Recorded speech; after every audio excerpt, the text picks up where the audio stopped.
I think we are ready. Yep, audio seems to be working. Turn on desktop audio. Finish posting on Blue Sky. And there we go. Okay, so on my UP everybody, good evening. How's everyone doing? We are back with more Retro Tuesday, and give me a bit. I'll turn on the game's audio in a sec. I just have to pour some tea for me first.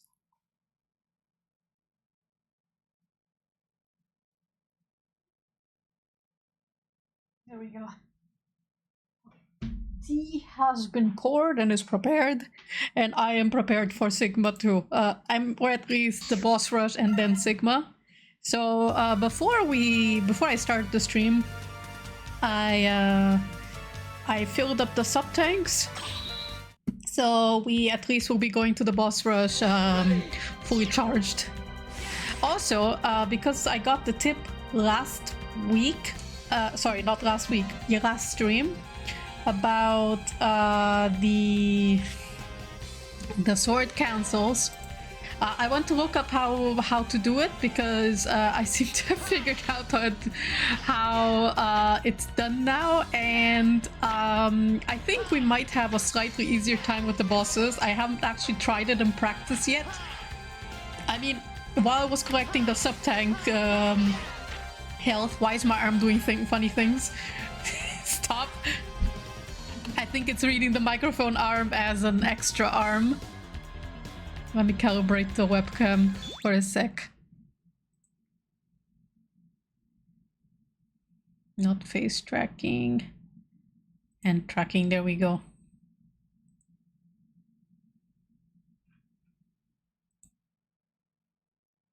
Okay, hopefully my arm won't be going up now. So, as I was saying, I haven't tried it in practice yet, like on a boss, but I have tried it like while I was collecting the health for the sub-tanks, right? So, just to see how it works, and not sure if I can pull it off super well, but we will try. Firstly, we're gonna start off with the Walrus, because it's the easiest one for me. I mean, not that we need to charge a sub-tank now, but better to take on the enemies that we can hit easier.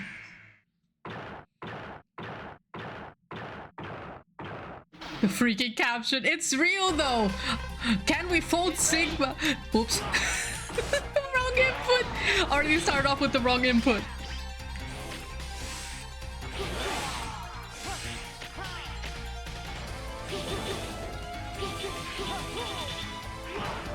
Okay, I need to cancel sooner, but basically that's the thing.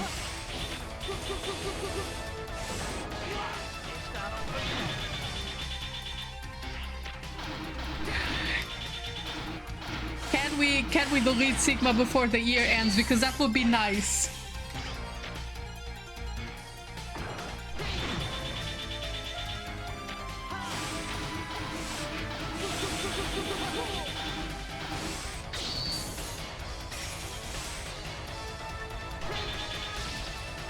Okay, there we go.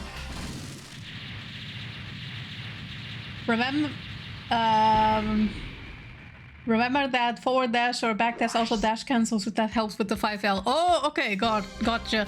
I mean, just mashing the shoulder button is more than enough help, but it's good to know just in case I'm in a bind. Okay, I want to do mushroom next. I don't remember which entrance it was. I think this is the manta ray. I think it should be here. The mushroom.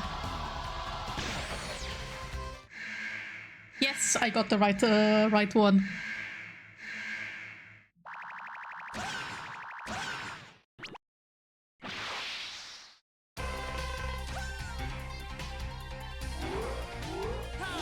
So I don't know if I can kill these mushrooms with the dash cancel.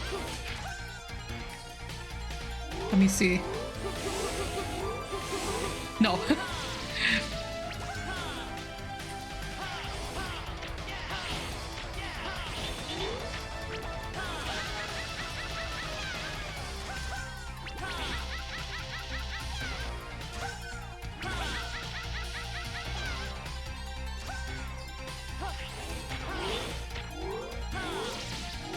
Okay.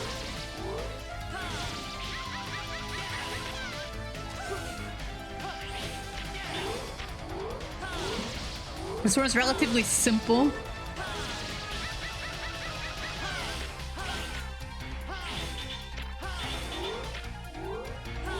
I think it's interesting how X4 activates those invincibility frames. Like, I think they are trying to get the player to not, like, just delete the bosses, but speedrunners always find a way, right? If there is a force that you should never underestimate, it's speedrunners. They always find a way. Speedrunners or good players.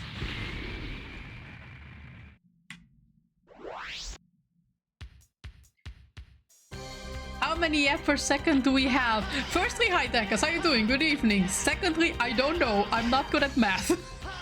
But I'm going to assume it's a lot. Okay, so let me do Brazil next. Because thankfully that one is relatively simple too. I'm good, happy to hear that. So this stream is probably the last one for the year, and most of January I won't be home, so you guys won't see me until February. Or more like end of January. So I'm determined to take the Sigma down at least on this stream, because then we can like start the next year with new projects. Like I've been wanting to start Castlevania Circle of the Moon, but I couldn't because I was a bit in a jiffy, so I couldn't buy the collection. I should have bought it on Black Friday, but oh well, I'll buy it like as a post-Christmas sale.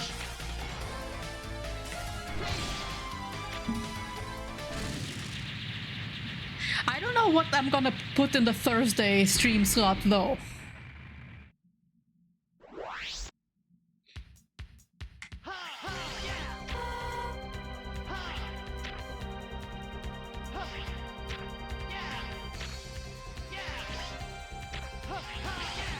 Okay. I think I'm gonna do the spider next because I can't really bullshit my way. You deserve the rest. Yeah, I do. I hope so.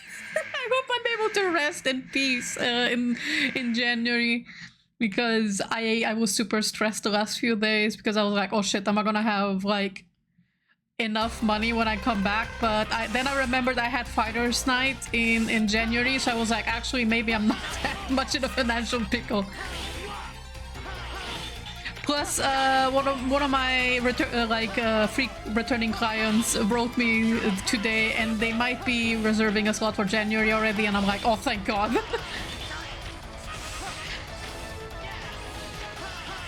I mean, we're still confirming things, so we have to check, but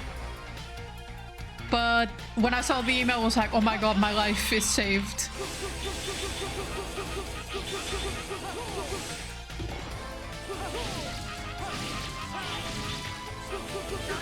Okay, I'm not... I'm too far away.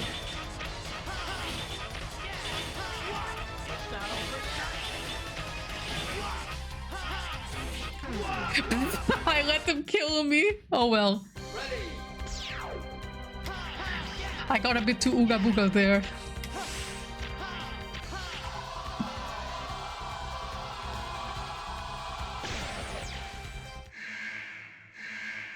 I'm not biased and will not suggest any games at all. I bet it's Uma Musume. Like, Uma Musume I think could be like the game that I'm playing when I don't have anything else to do on Thursday.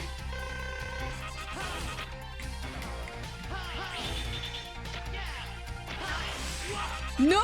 I cancelled on accident.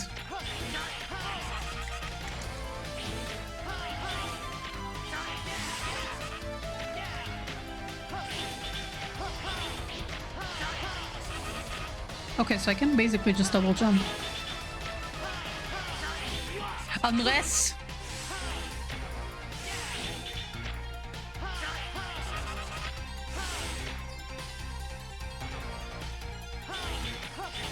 Okay, he's invincible right now.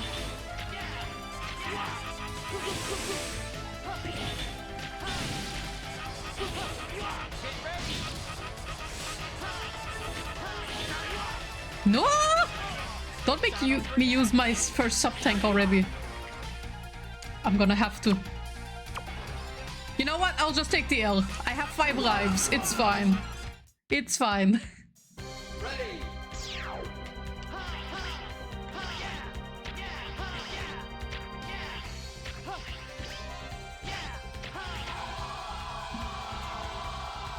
In before you get seen, Sky before and oh.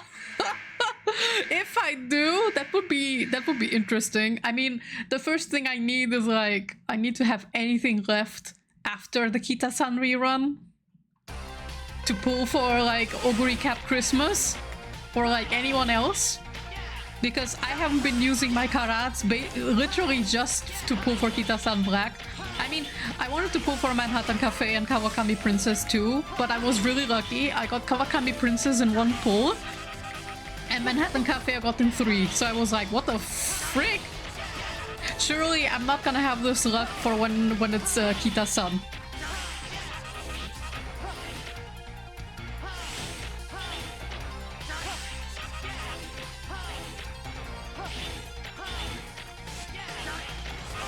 No, I thought I could dash on there. Right, okay, he's...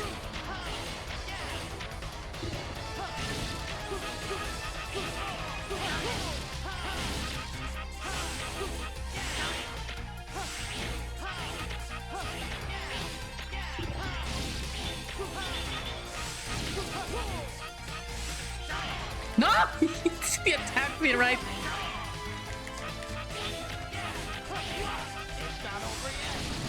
Okay, there we go, we got him.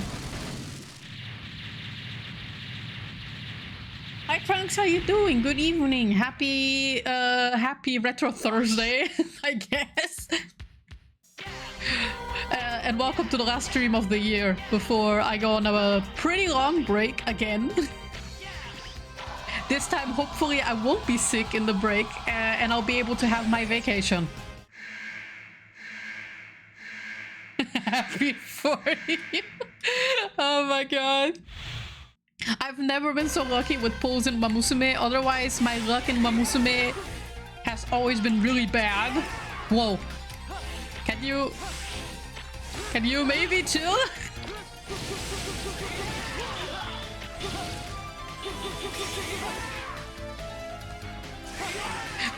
Stop doing the yeah without warning?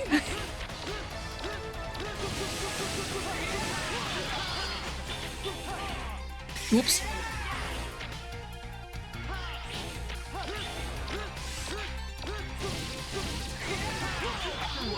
Whoops, I fell in. I'm not using the sub-tank yet because when we like continue while we're at Sigma, we might be able to have like a full sub-tank. I want to try that.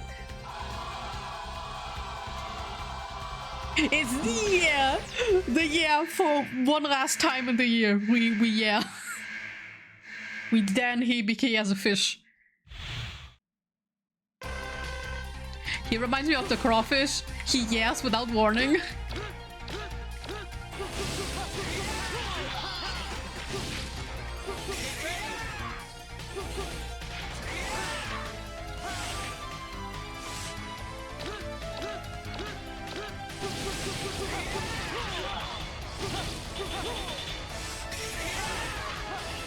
He's so passionate.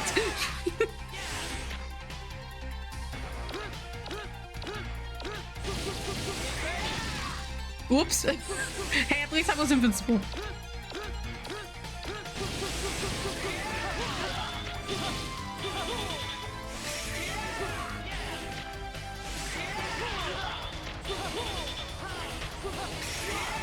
That was too close.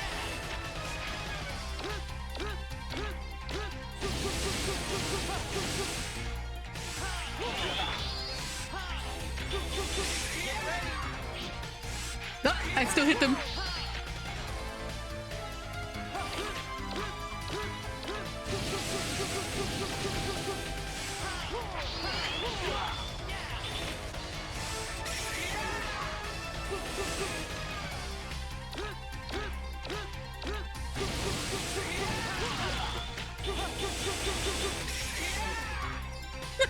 This is so fun. I just need to pull it off consistently without, like, dying. Exactly, like this.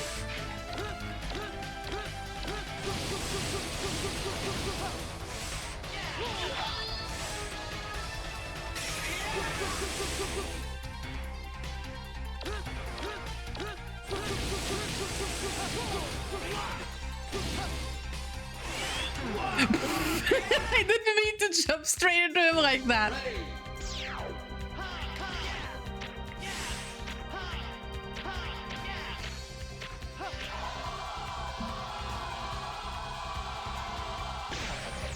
Now for real, save them for Sigma. Yeah, right. Especially because, like, the other bosses we can, like, fold pretty quickly. LUP, hi Hunter Wolfx, how you doing? Happy Retro Thursday. I fucked up already. I was already prepared to...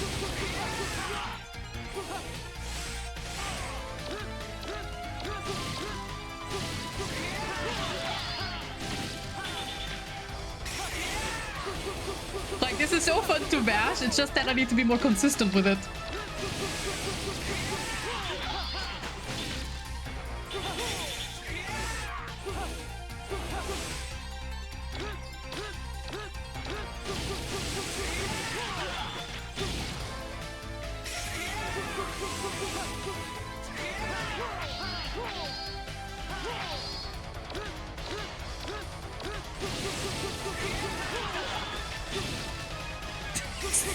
So silly.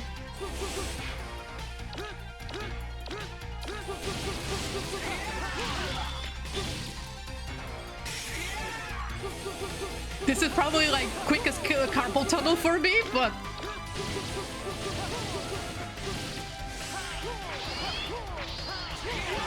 okay.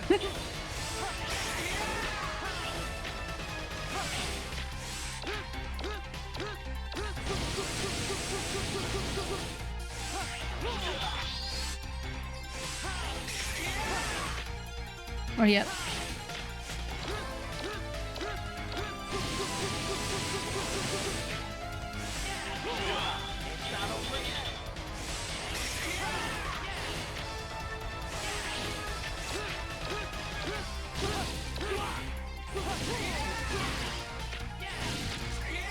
What?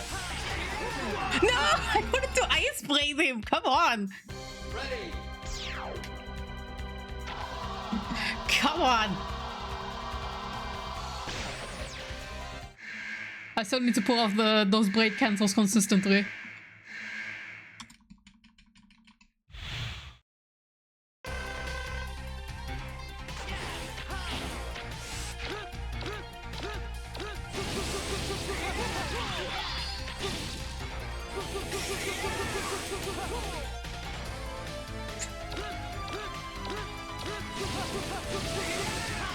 What? Fucked up my timing.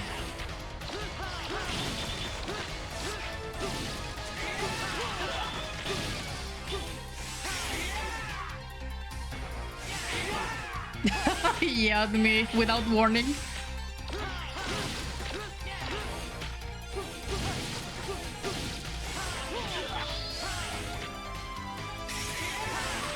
Oh yeah.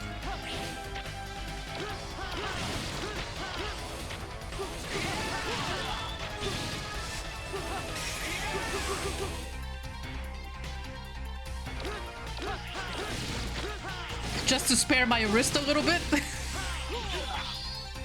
More like my thumb.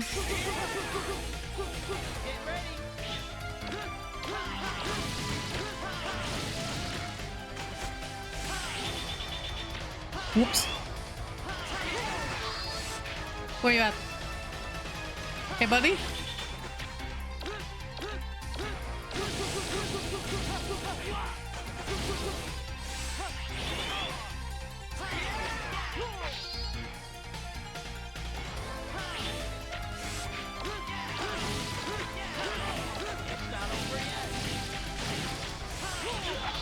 Okay, we almost got him.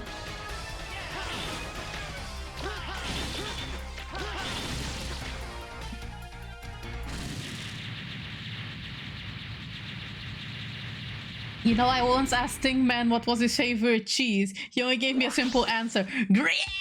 Oh my god. That sounds like exactly how he would speak. I love it. Alright, so we got it. We're gonna get the Portuguese flag bird next. I don't know why I keep calling him the Portuguese flag bird, but he has the colors, so... Hello.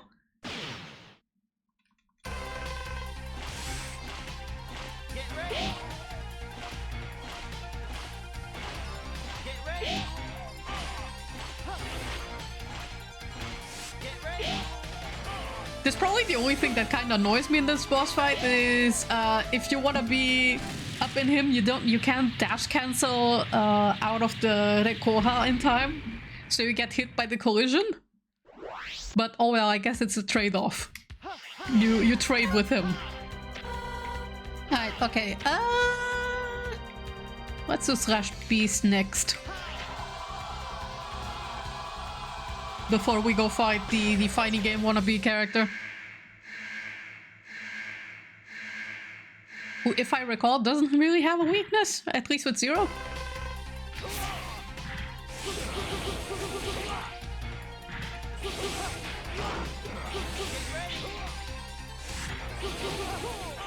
Okay, maybe we have to play it properly for him. What if I put my dash input for another button? Hold on. Put the dash here. Then it's a little bit easier for me to hit it. Learn move can stay. Okay.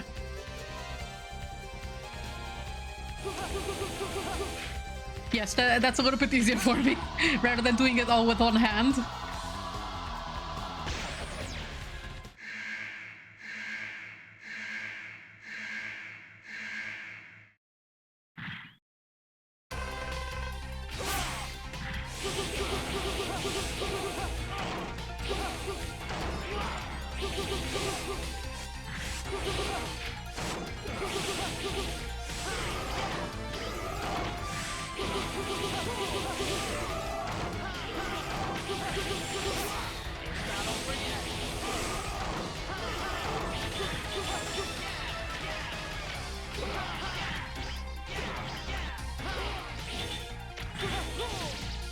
Okay, we got him. We got him. We brute forced it, but we got him.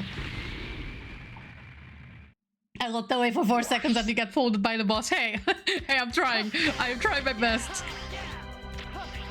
I actually struggle more with the boss rush than I do with Sigma. We only have 1 life left. Okay, we have to not fumble this one.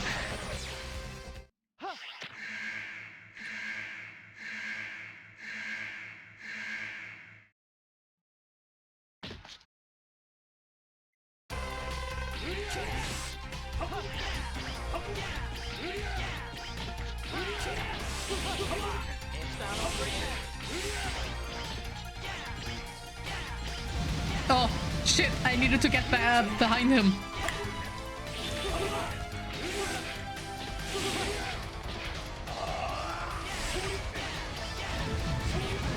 No!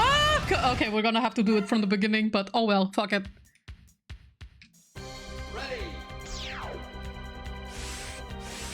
No, I only have 2 lives now! Rather than my 6. Whoops! I'd have to have restarted then, I guess. But oh well. We make do. I thought I was gonna have like the 5 lives if I hit continue instead, but okay, at least we have the sub-tank. Let's do him first then. Because it's probably gonna be the most annoying one.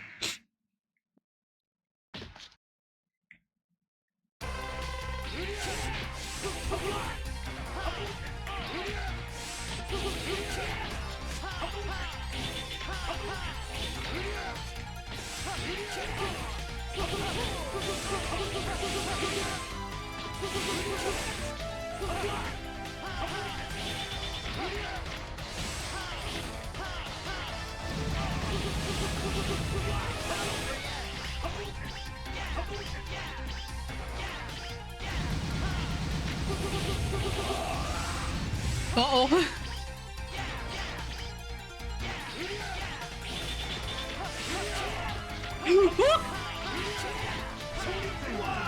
He hit me. The nerve. I knew it was gonna be the most annoying one, so that's why I'm trying to get him first.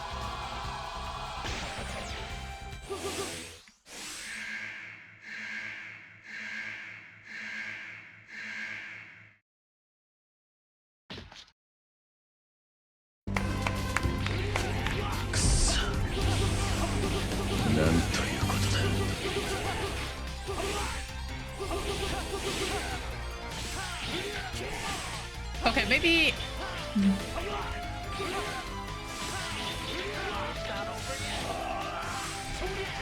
Whoa.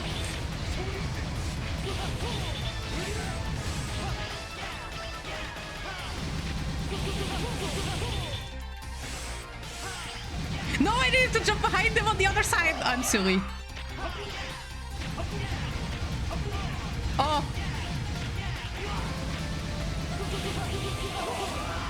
Uh-oh. Oh, shit, I couldn't escape on time. Okay, so unless he stands still, I shouldn't be brute forcing the blade cancel.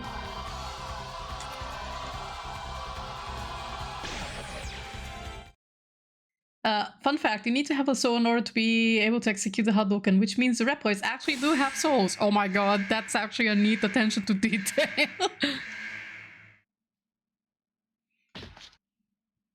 Nani? He does have the necklace, the same necklace that Akuma does. If you look at him.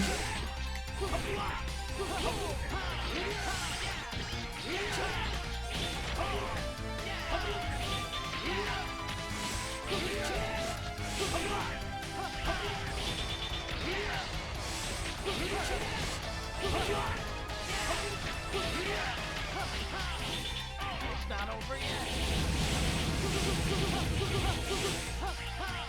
No! Wrong side!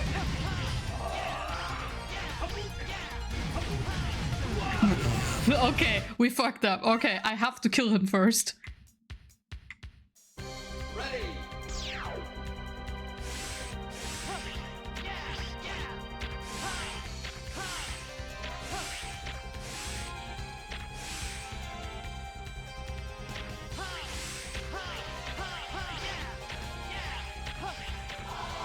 I can't believe I'm struggling on the Akuma Reploid. Actually, that attack might be good to practice blade cancels. Really? I think so, maybe. Already!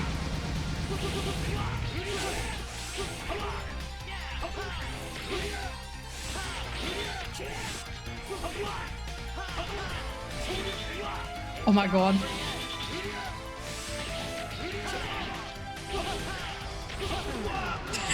Jesus.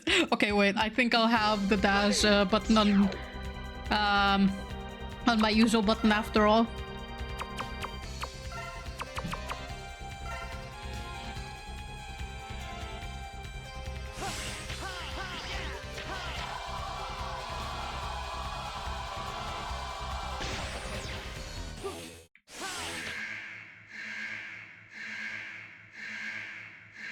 My right hand is just the one that is programmed for all my inputs for maneuvering.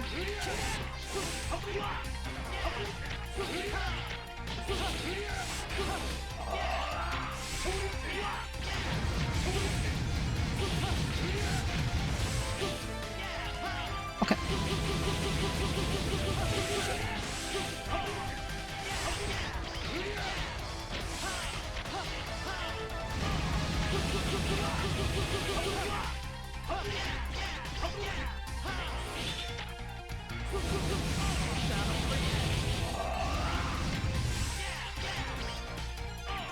What? It still hits? Heck me. Okay, we got him. We got him. Now I'm gonna put it back on the input I had before.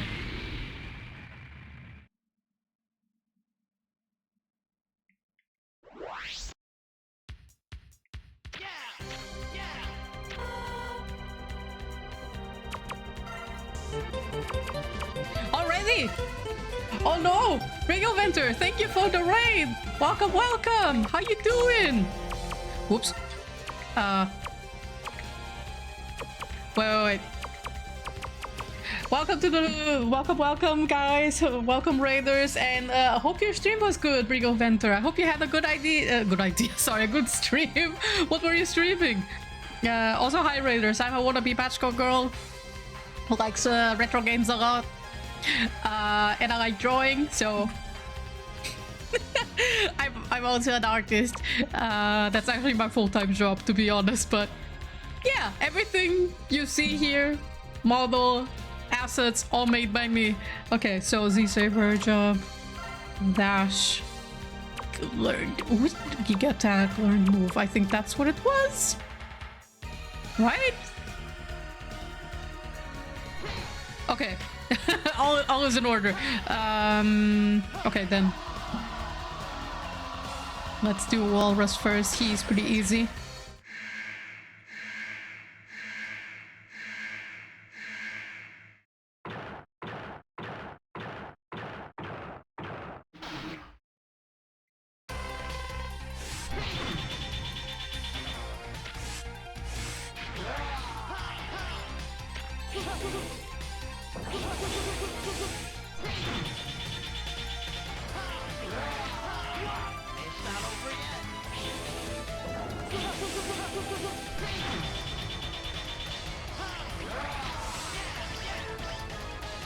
No?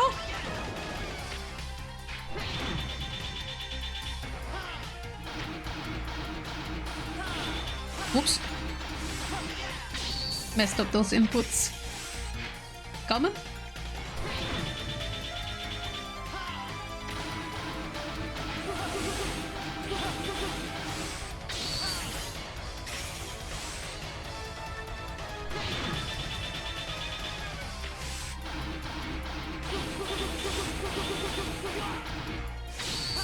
Oh god, that was too close for comfort.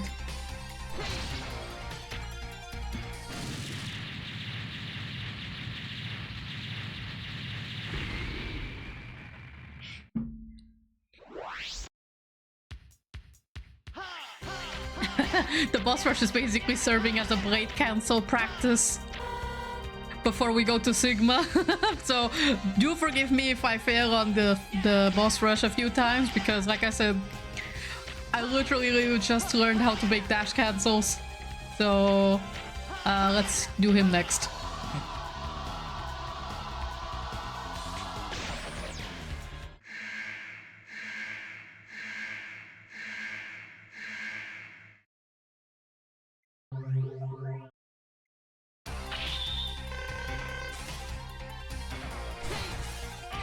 Dang!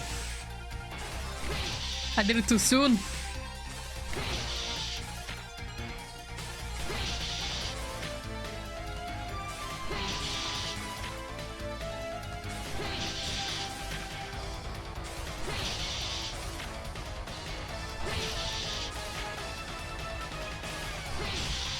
No, no, you don't get to play.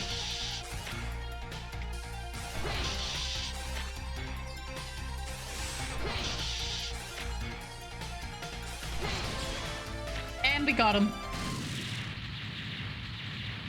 POV, someone is going to Brazil.net with some fire. Alright, let's do split mushroom next, you know, just to collect some health. He should be at the very bottom, yes. Greetings! I have to raid and run because the only way for me to chat is by telling an audio to speech transcript program what I want to type and then copy paste that in chat. Because of my broken keyboard. I gave myself the challenge to stream WoW without a keyboard at all. Ooh, okay, that's totally fine. Firstly, thank you for the raid. And I hope you had fun in your WoW challenge stream. That does sound tough. Playing WoW without a keyboard? Respect.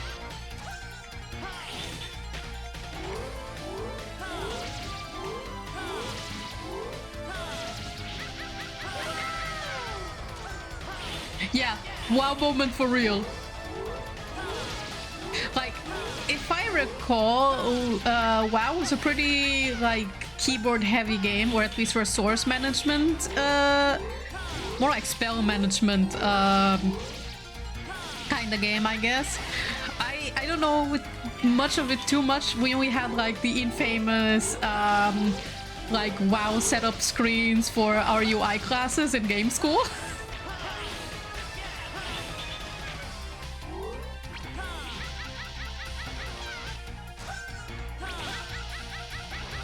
Yep. No! Stop! Stop running!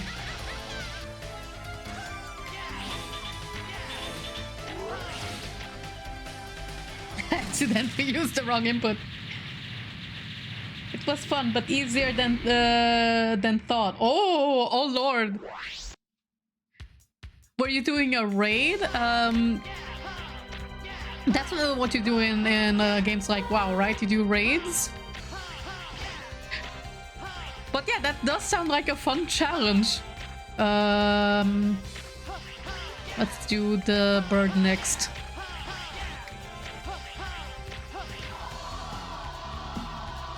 At least combat looked like that. Oh, okay.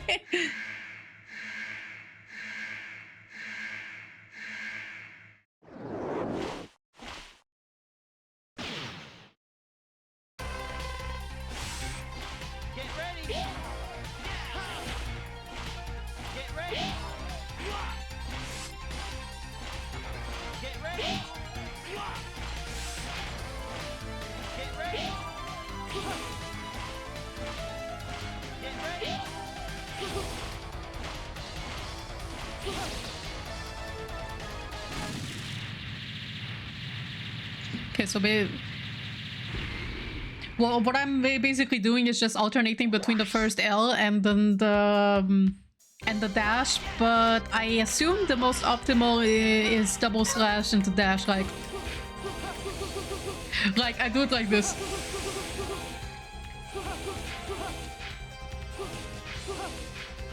Yeah, I assume that's probably the... but faster.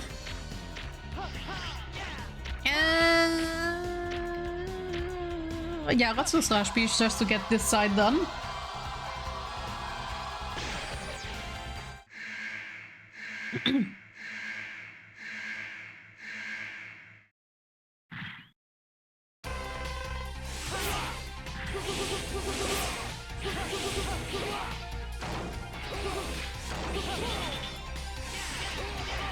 Ugh. Yeah, I can't blade cancel with him too much, or I might die. Or at least I need to be a bit more careful with my timing.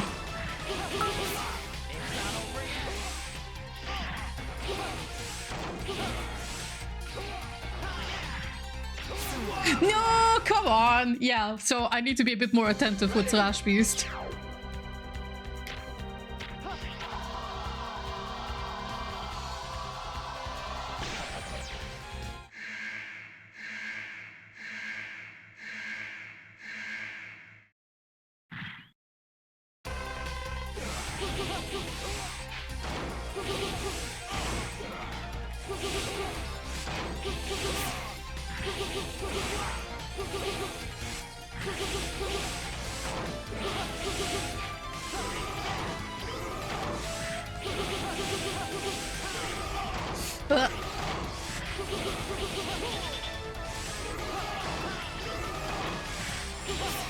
Oh, come on.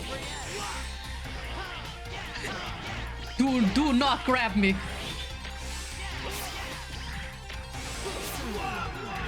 I can't believe I fumbled at that Slash Beast. Actually, if I restart, I should be able to like redo the stage with like with my 5 lives instead. So let's do that. Right, I need to restart the game for that because I died and went on continue. Okay.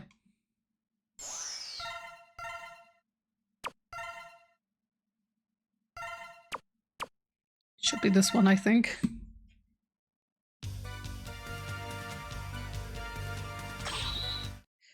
Practice thinking LL66. Ready. Oh yeah, my inputs are changed again. So wait. Oh good. What? Wait, no, this is not the save file. Okay, I have to go back. Hold on. This is the incorrect save file. It should be... Should be another one. Is it this one then? This is like the thing without being able to name my save files. It's like, which one is the correct one again? Ready.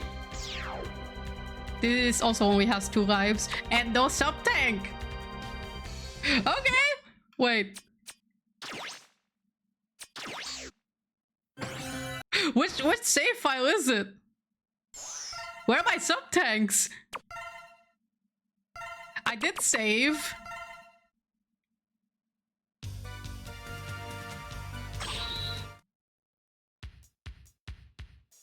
Ready. Oh my god, X4, why are you like this? I did save. Okay, we have to recharge my sub-tanks. Because the game didn't save. Why? Why did it not save my sub-tank fills?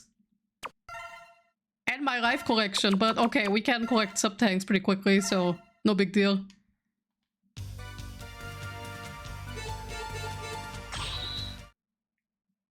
They don't save sub-tanks? Why? Why don't they do that? That's so stupid. Then what's the point of a save file?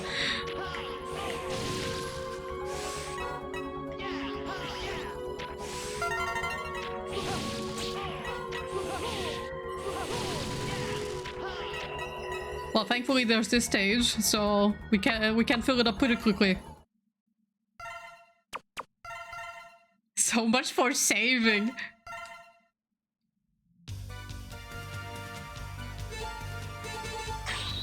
Hello, I know you just charged up your sub-tank. Do you want to save and like not save up everything you just saved? Like, okay, thanks game. Like, I think that's a genuine flaw. Like, I don't think that's how save points are supposed to work.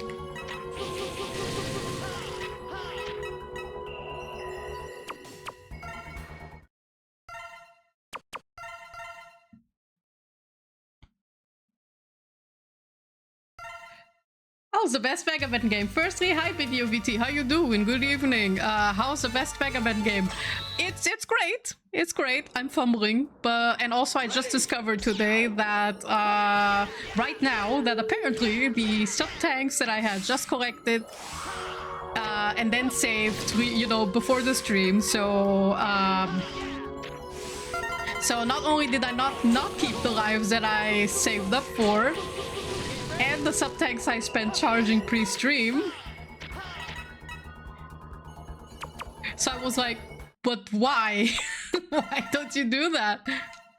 Why don't you save the sub-tanks?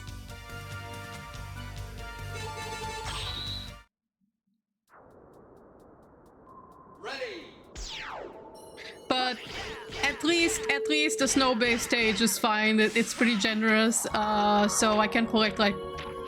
I can not only collect lives, but fill up my sub-tank, so no big deal. Everything fine and dandy.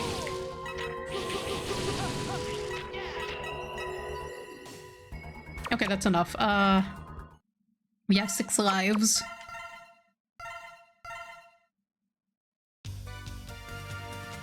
And this time, if I fumble on the boss rush, again, I'm gonna have to continue and continue and continue until we make it with 2 lives. 3, technically.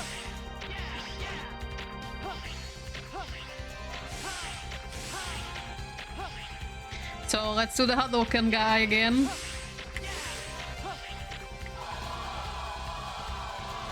Yeah, this is X4. Sorry, X3. True. It's not X3.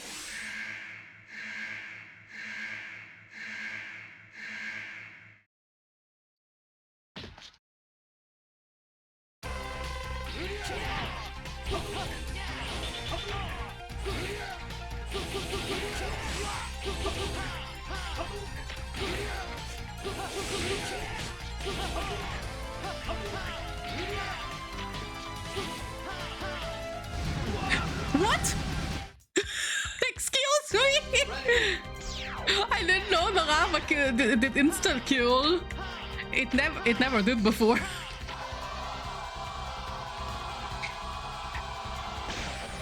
I'm playing StarCraft as if watching the while watching the stream. Oh lord.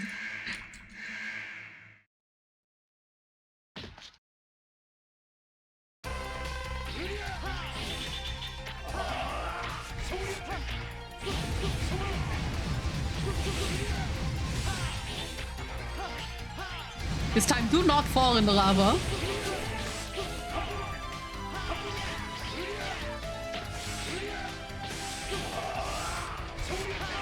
Oh god.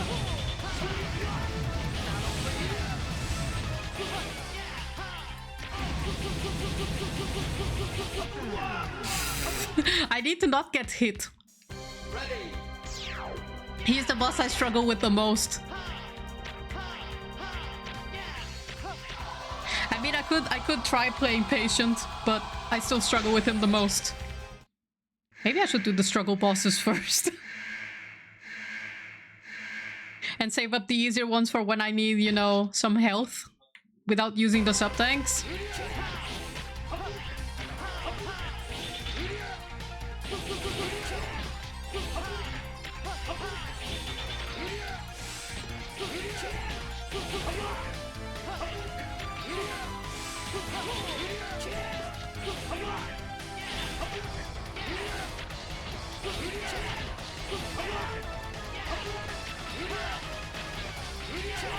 Oh my god, just do your flame beam thing, not the Hadouken.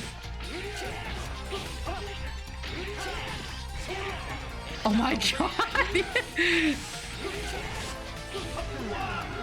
Oh, he didn't do the thing even once.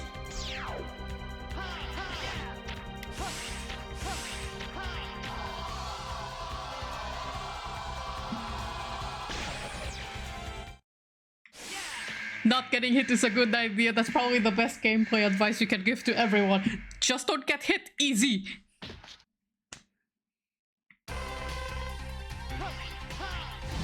Wow, he immediately starts with this.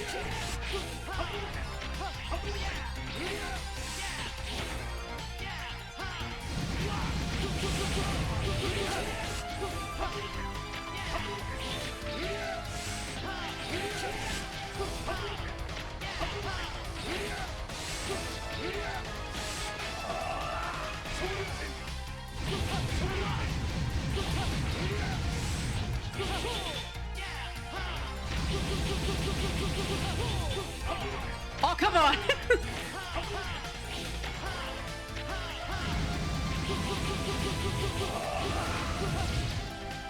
No. Enough. Enough. I mean, it works. Easy clap. Easy. Yeah, exactly. Just don't get hit. That's how you win. It works in every type of game. A fighting game, a Megaman X game. Okay, I did fumble on Rashbi, so let's do him.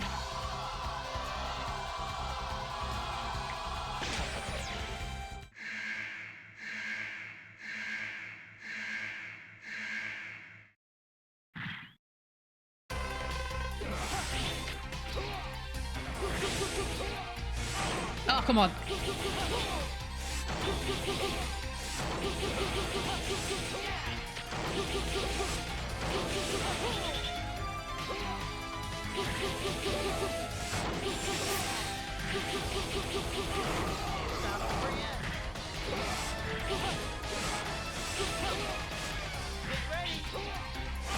I pressed the wrong input.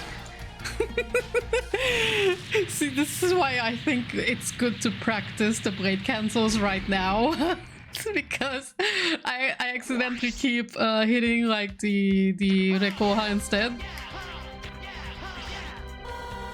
Okay, I could use some free health, so let's do him next.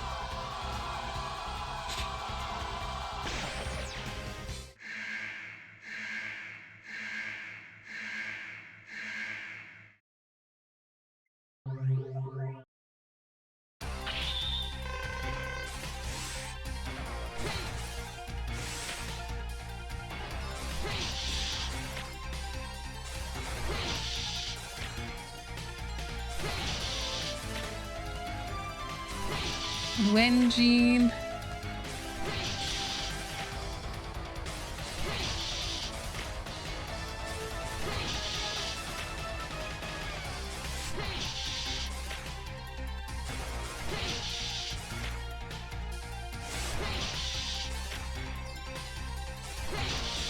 Okay. Alright, we got some free health from this.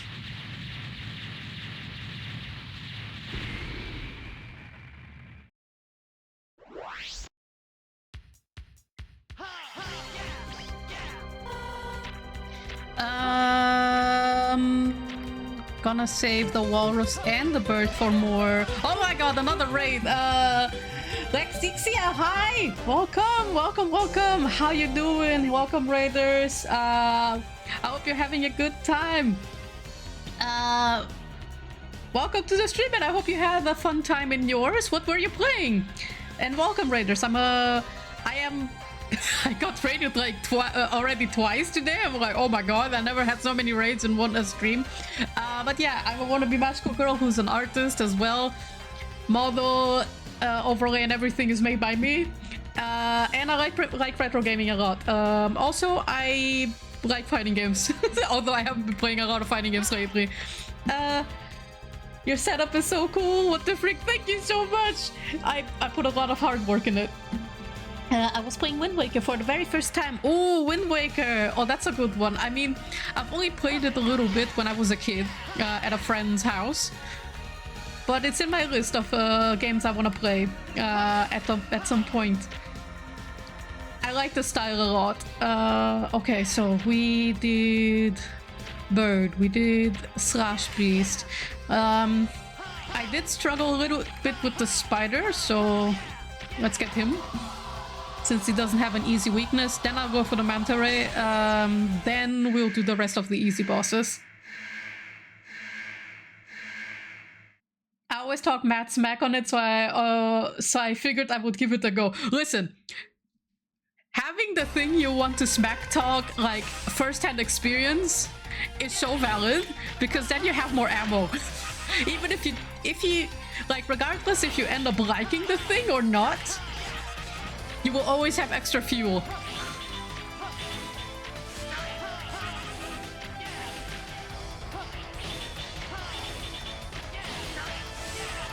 Because then nobody can be like, well, did you even play the game? You're talking smack about it? And then you can be like, yes, in fact, I have. But I do hope you're actually enjoying it instead.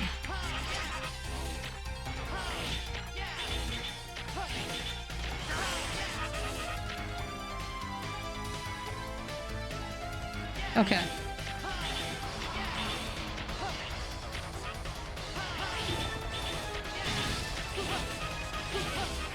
Oh, I actually have to hit them 3 times. Hey!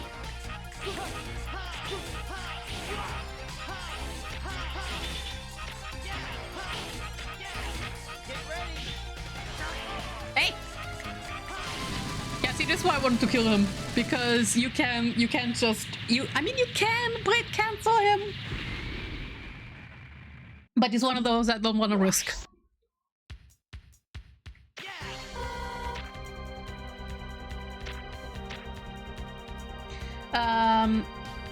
Megaman got even more anime in GBA and the assistance than it already did. I'm all for it, right? Like, also, to be real, I remember when they would make actual animated marketing videos for Mega Man 0 and ZX, and I'm sad they're not real anime.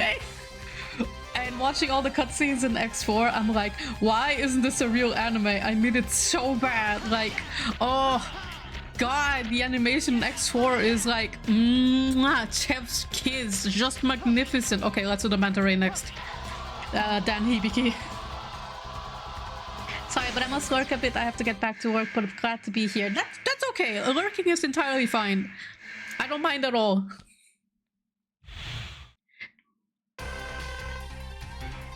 So long you chill and are having a good time. That's all I need. Stop. Don't yeah. Don't yeah. Don't stop yaying without warning. Another? Okay. He really wanted to get my health down. Thank God I'm doing him next. Will you stop? I mean, give me free hits, I guess.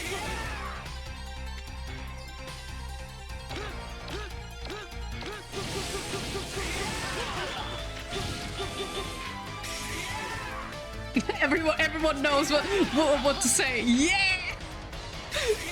God, he's so passionate.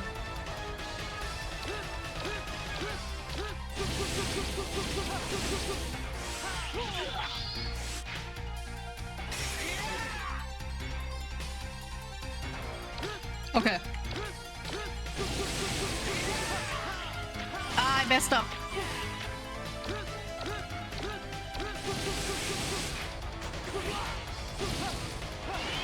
No! See, this is why I want to do him first. Because the others I can fold easily, but sometimes I mess up with my inputs.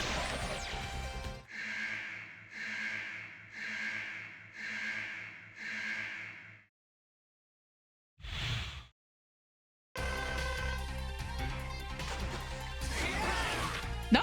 Shit. I hit the wrong input.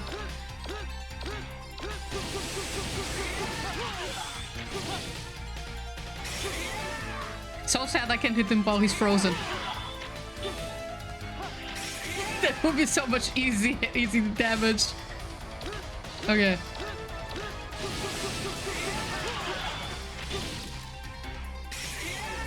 Hang on, X4, I used to beat this game all the time. Screw Cyber Peacock. I felt that deeply. I felt that so deeply, especially with Zero. Also, welcome, homeless boy. Erste, is that the name? I'm sorry if I mispronounced your name. But welcome, welcome. No, enough. I mean, there can never be enough, yeah, but it has to stop. It has to stop for this year.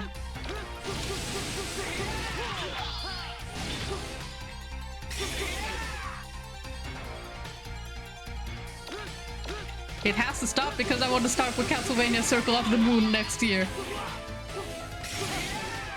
And if not, then we'll start with X5, I guess.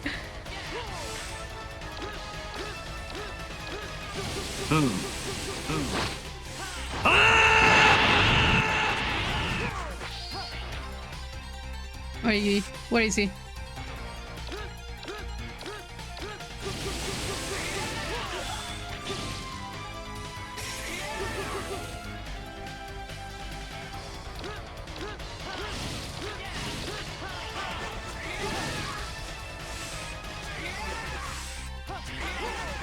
Ah, shit.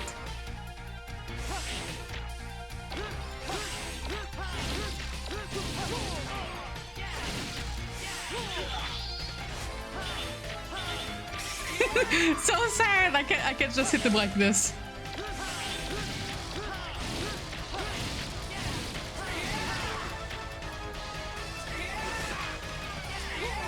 No, hop that miss.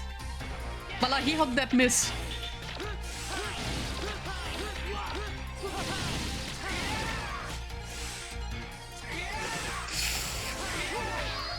Missed again.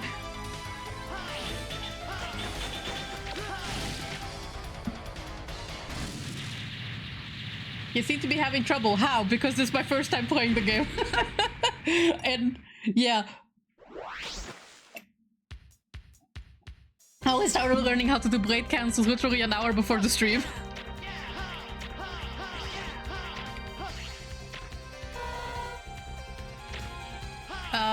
Alright, so my two favorite series happened to take place in 22XX. What a coincidence. I mean, many of the best series come from like our, how do you say it, our futuristic. All the homies don't hate CP Peacock enough without a weakness. Real, very real. Okay, we have Split Mushroom left. Okay, now it's just the easy ones. You're gonna screen trying to fight Sigma. I already did last stream. Like this Tuesday, I was intending to finish X4 and I was already like really fumbling with the bosses. because I was also doing it without blade cancels and without knowing their weaknesses.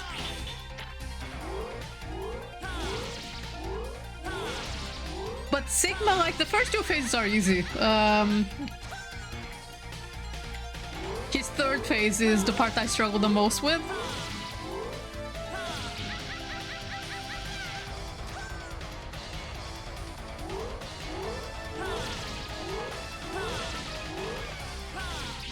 I think basically I went into X4 thinking that I'd be getting a Zero who is just as busted as the Megaman Zero version of him.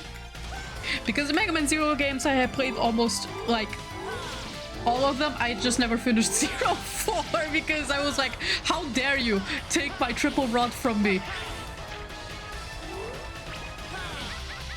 I mean, I made the saver, obviously, but man, man, you can't just take my chain and my triple rod from me. But also more or less because the story in X4 wasn't interesting, wasn't like, you know, I wasn't enjoying it as much, so I was like, I mean, I'll finish it at some later point, and then I forgot. But I do want to pick up all the Zero games for my Retro Tuesday streams. I mean, Thursday this time.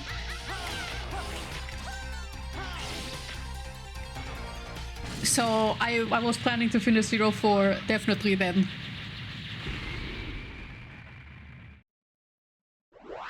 The chain doid. Oh god, my favorite thing about the Zero characters are literally every single NPCs. I spend an absurdly amount of time talking to them. Like, I'm so passionate about the side characters in Mega Man Zero specifically. Wait, this is the bird. What do walrus last? For free health.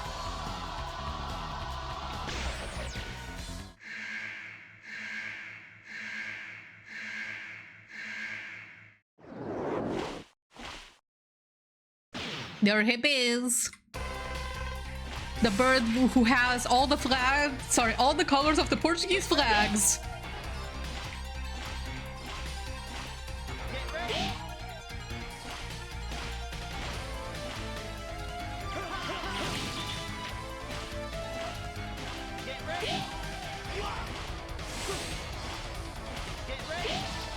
And we got him.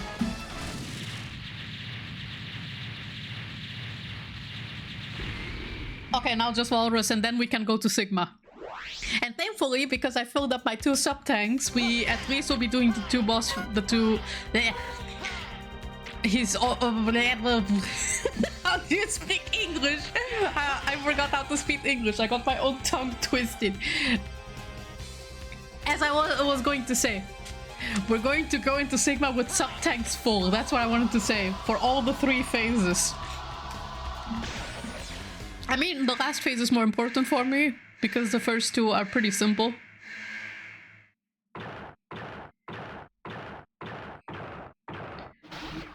Yes, honey. How you doing? Come on. Come on, me. Lock in. Oh my god. Me, don't fumble. Don't fumble on one of the easiest bosses in the game.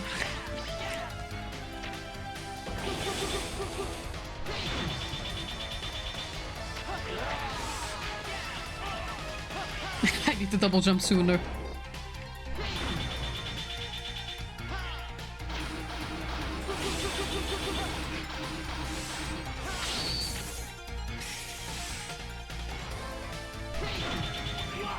Ah! Too close.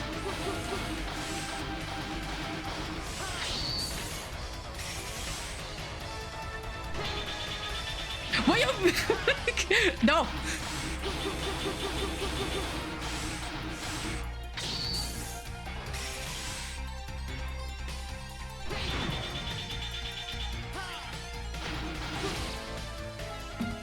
Alright, there we go. We got the boss rush done. We are exactly on 2 lives.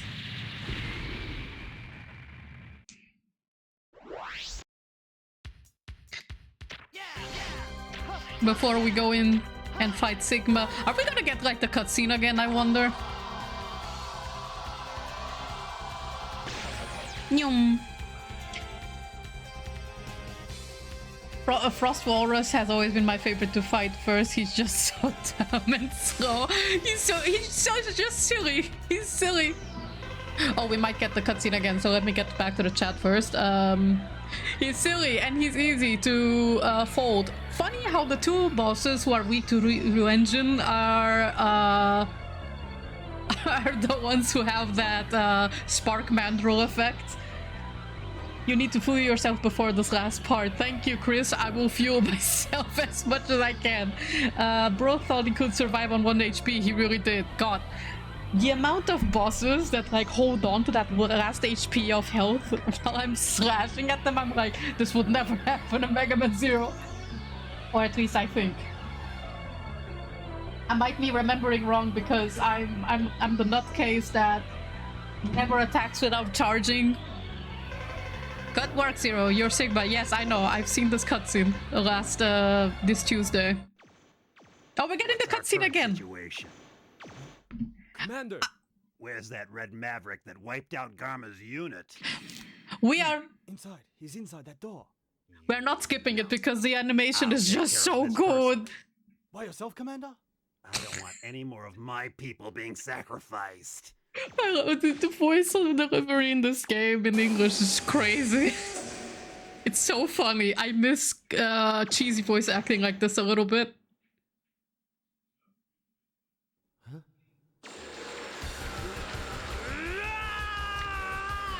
God, I would love to own some of the cells, like, physically. I wonder if you can buy them for a reasonable price, you know?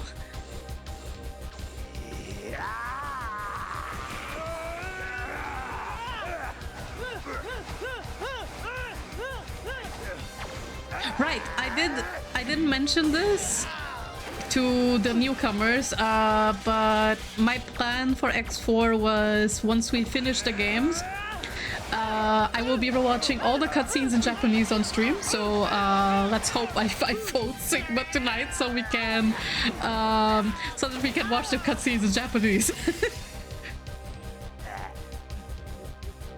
That's what I did when I finished X. Which one was it? X1 or X2, where I finished the game early and we had like an hour left. So I watched the Day of Sigma OVA on stream with everyone. God. I want to know the studio who did the animation for these scenes. They are giving me low-key a little bit of vibe from Xenogears, which is also a game I finished with a bunch of friends last weekend. And oh my god, I have a lot to say about that game.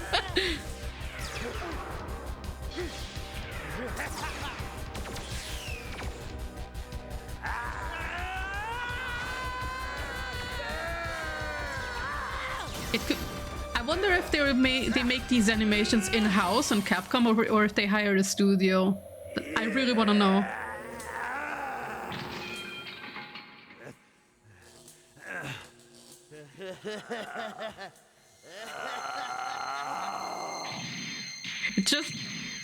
It's just so incredibly well made.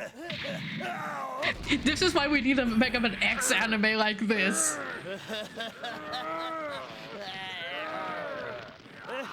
The animation is legendary. The dub, yeah, yep. That's why I want to watch all the scenes in Japanese afterwards, because I wanna know how the original intent was.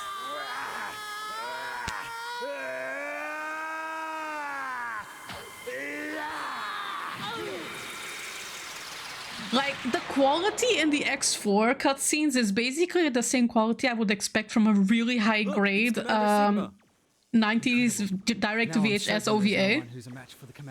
I mean, direct to VHS is basically what OVA means, but The repair center. And call Dr. Kane. I wish to have that maverick studied. Commander, are you okay? no.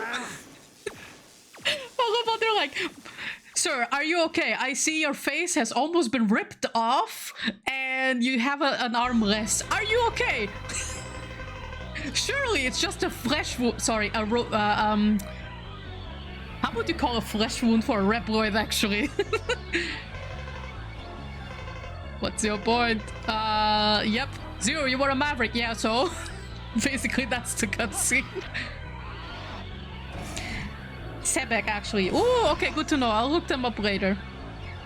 Sebek, Sunrise nowadays, so the guys behind Love Hina, Shaman King to Love Ru, and Space Battleship Yamato. I knew I recognized the art style somehow. Oh, Shaman King 90s anime, my beloved. Oh god, it's... After seeing the remake, I'm like, actually, OG Shaman King anime, I've been too harsh on you. I mean, I've always liked it, it's just that... ready for your final journey? The second half was like, man, it's not true to the manga, I'm Sage.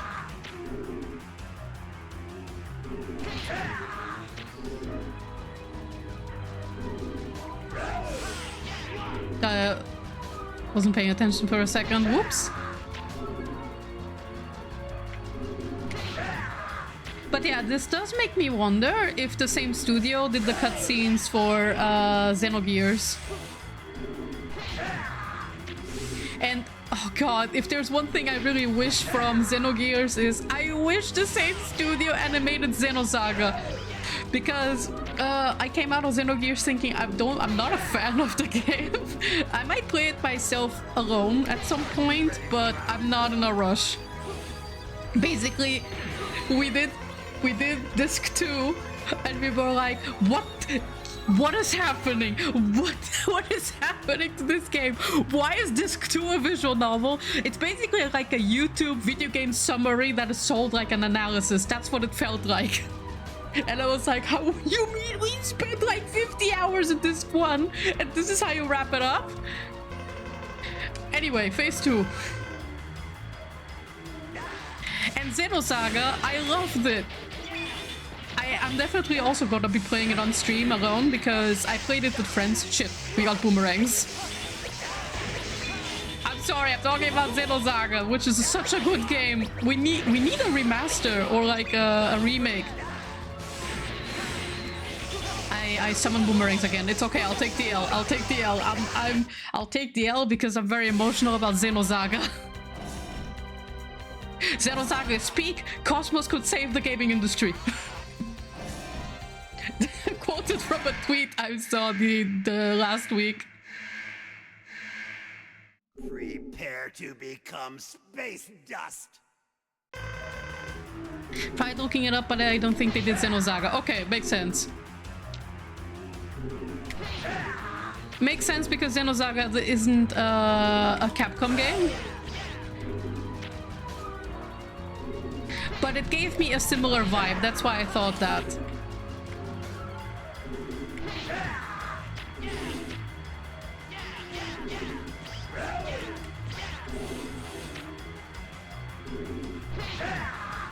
Xenosaga's been coming up a lot lately and I'm here for it. Right, like Xenosaga is so good. I think people don't give it enough love. By the end of Xenosaga 3, I wanted to cry, man. Also, the gameplay in Xenosaga 2 is some of the best RPG gameplay ever made. Like, they really said, let's put a fighting game in an RPG with OTGs and all. Okay.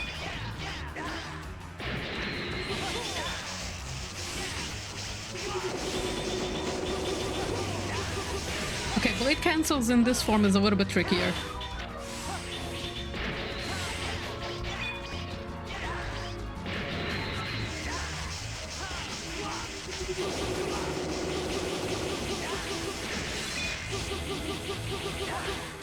Okay, you can pull it off, it's just a little bit tighter.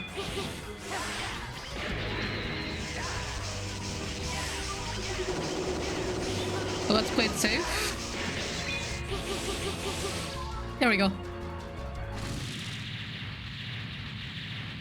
Time for the final phase.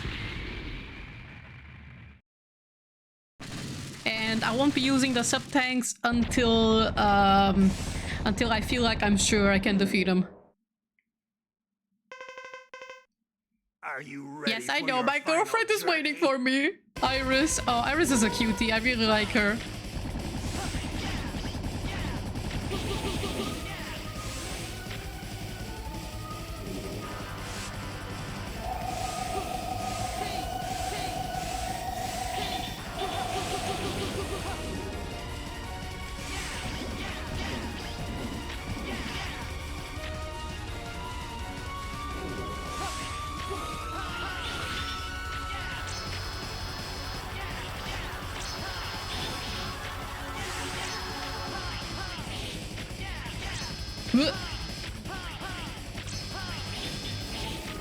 I'm not sure if I can blade cancel from the red head above.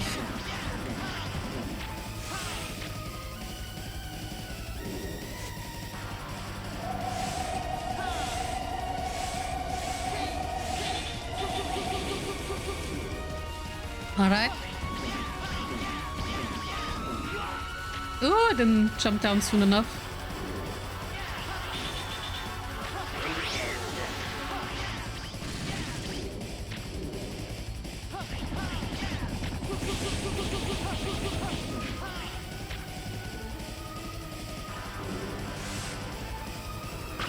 Ah!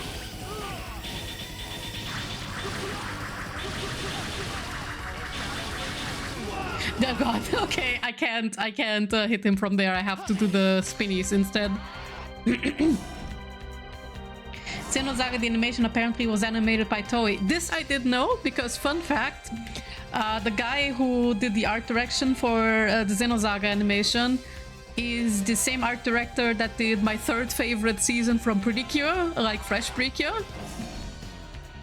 I have yet to buy the art book collecting his Toei animation works. Tremble with terror. But when I saw it, I was like, oh shit. The goat.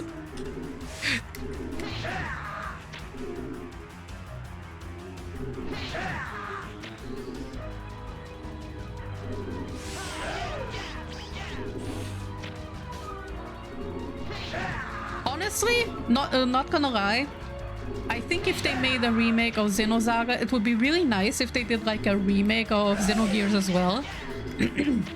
Because like I said, the second disc, if you know what I'm talking about, or if you know what this is about, I think the game would really like benefit from a full-fledged game on disc 2.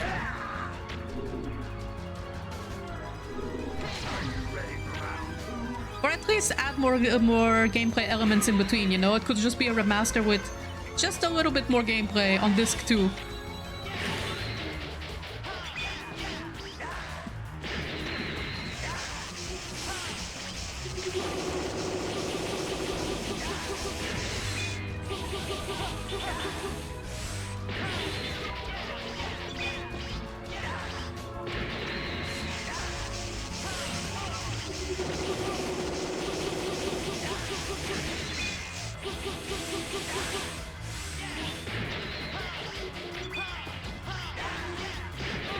Ugh.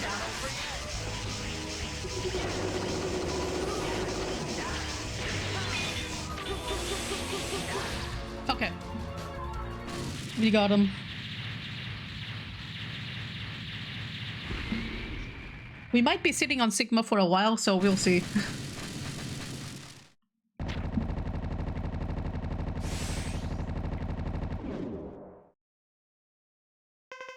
Yes, I know. Tremble with terror. You are finished. I know Iris is bleeding.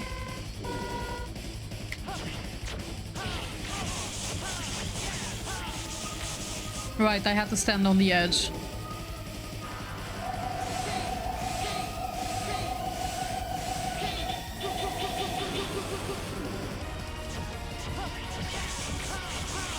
Oh, God.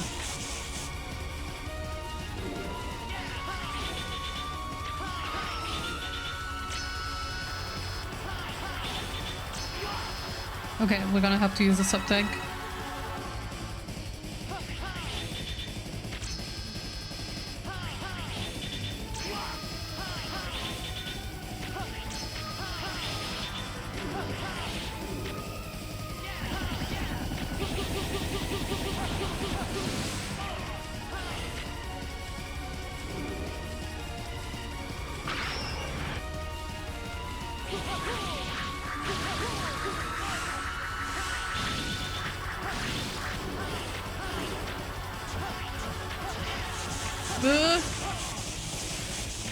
Always mess up with that pattern.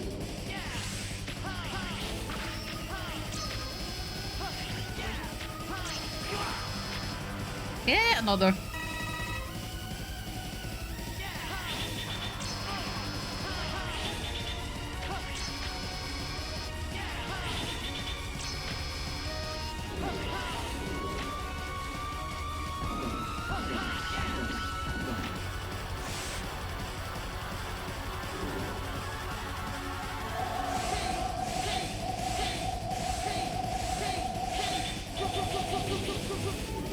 Okay.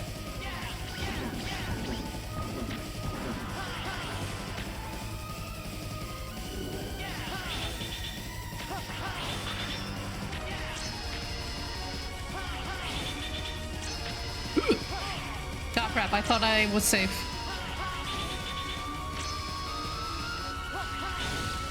Okay, one side down.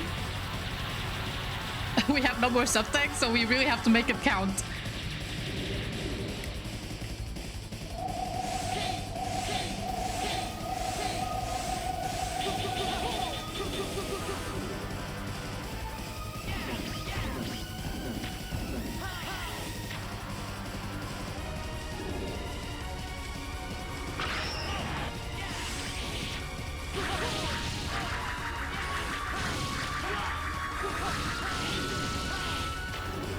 I hate this pattern. No, not this one!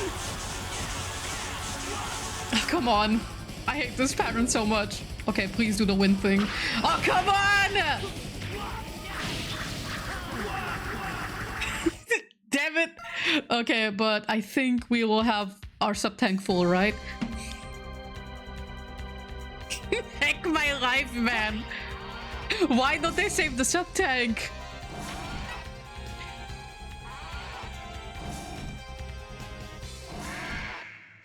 Now we're gonna have to pull it off without getting hit, I guess.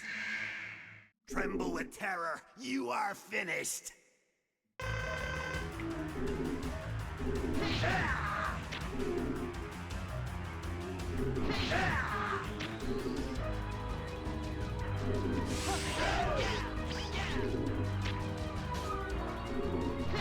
I just wish the big energy thing refilled everything, right? Like it's only a pixel. I think there's a design flaw in there.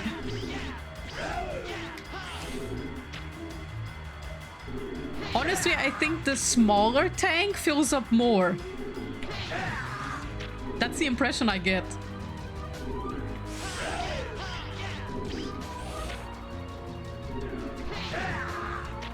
Well, thankfully the first two phases are pretty easy, so just in case, maybe we'll grind the sub-tank by doing the first two phases as quick as possible.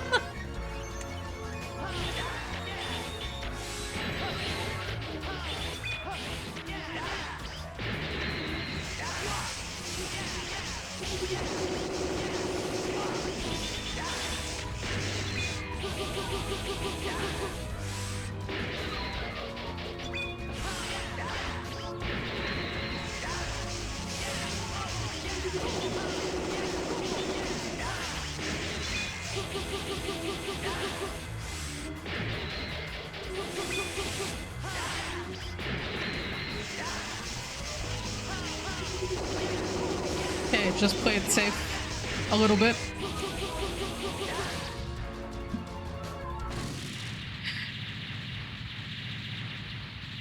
We'll just go into the next phase like this.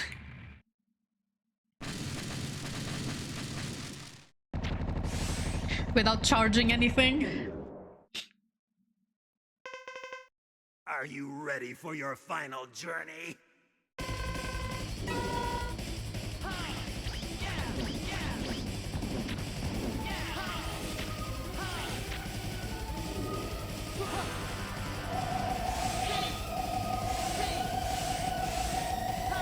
No, shit! I input the wrong thing! Dang it!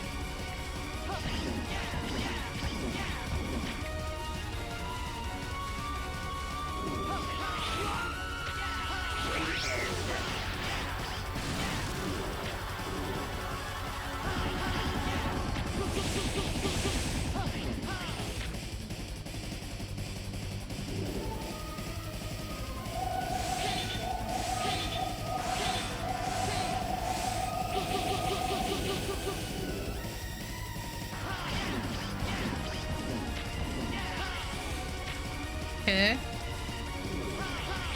This one should be next.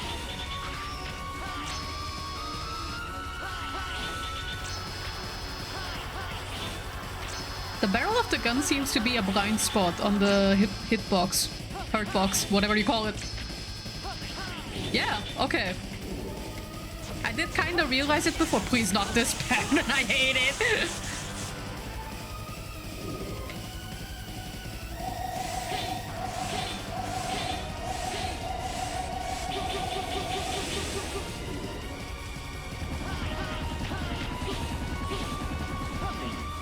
Probably not gonna fall on the ice, preferably.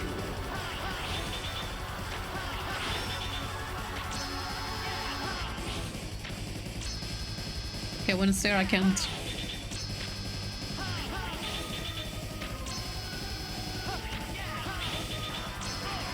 Yeah, shit. I fell into the spikes. Okay, we got one side. How much do we even have? Okay, like literally a pixel.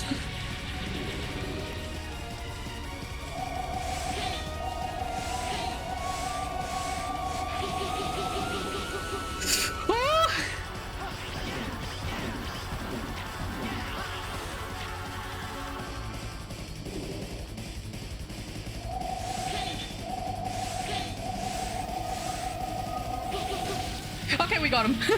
We got Sigma. We now still have the escape sequence, sorta, yeah, right?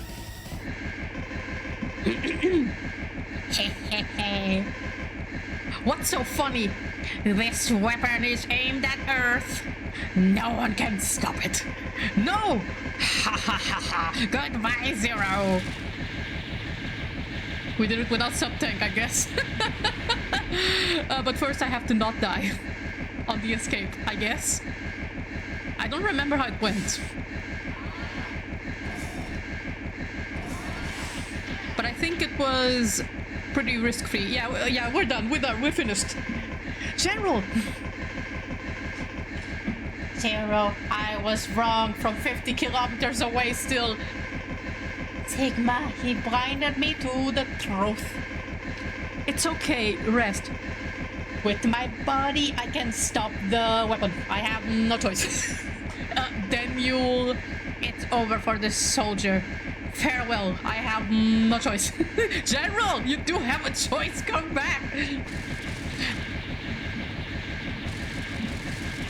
I have to commit to the bit until the end, like to stay far away from the microphone.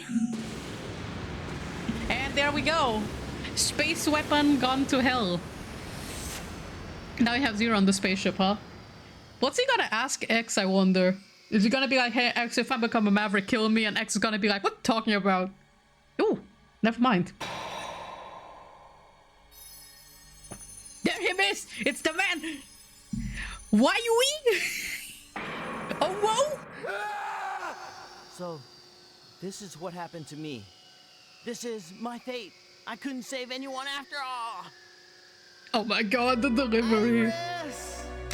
Oh, brother. No. Please stop, brother. Oh. Iris. Doomed. Androids all turn out to be Mavericks after all. Oh.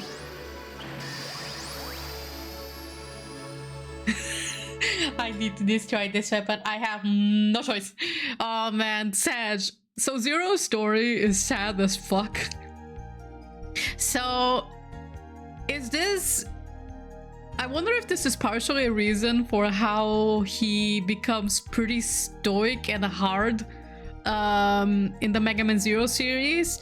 I do know in Command Mission he's just slightly more serious, if memory serves me right, but he's still kind of recognizable like the usual Zero. But one thing that I always wondered, having played like only X1, 2, 3 in my childhood and never having gotten to play the other X games until now, and having played the Mega Man Zero games religiously along with ZX Advent, I always wondered how come Zero in the X series is more like your Genki Aniki character who's really cool, and I mean he's not Genki, but he's like more... He's more prone to smile, let's put it that way. He's more willing to smile, he's more open-hearted and stuff, right? He's confident and all of that. Well, in Mega Man Zero, he's just... I always assumed it was the amnesia, right? But I do wonder if the loss of his loved ones, including Iris, really stung him in a really hard way. Like in a way that it carries through him even before he goes into stasis in like the 100-year Elf War in the Mega Man Zero series. So this is basically like a nice insight to Zero's character to have now more properly after not really knowing what he goes through in the X series. I mean, I did know that Iris dies. Like, you have to live under a rock not to know the infamous cutscene, right? So I did know the death of Iris fucked him up in a way, but I assume because of command mission he's like, are you okay? More or less. But I'm starting to believe that maybe this changed him a bit, you know?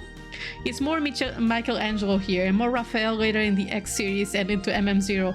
I think that's a more apt comparison, actually, comparing him to Teenage Mutant Ninja Turtles. He's definitely more of a Michelangelo guy for this. And definitely a Raffi in in Megaman Zero.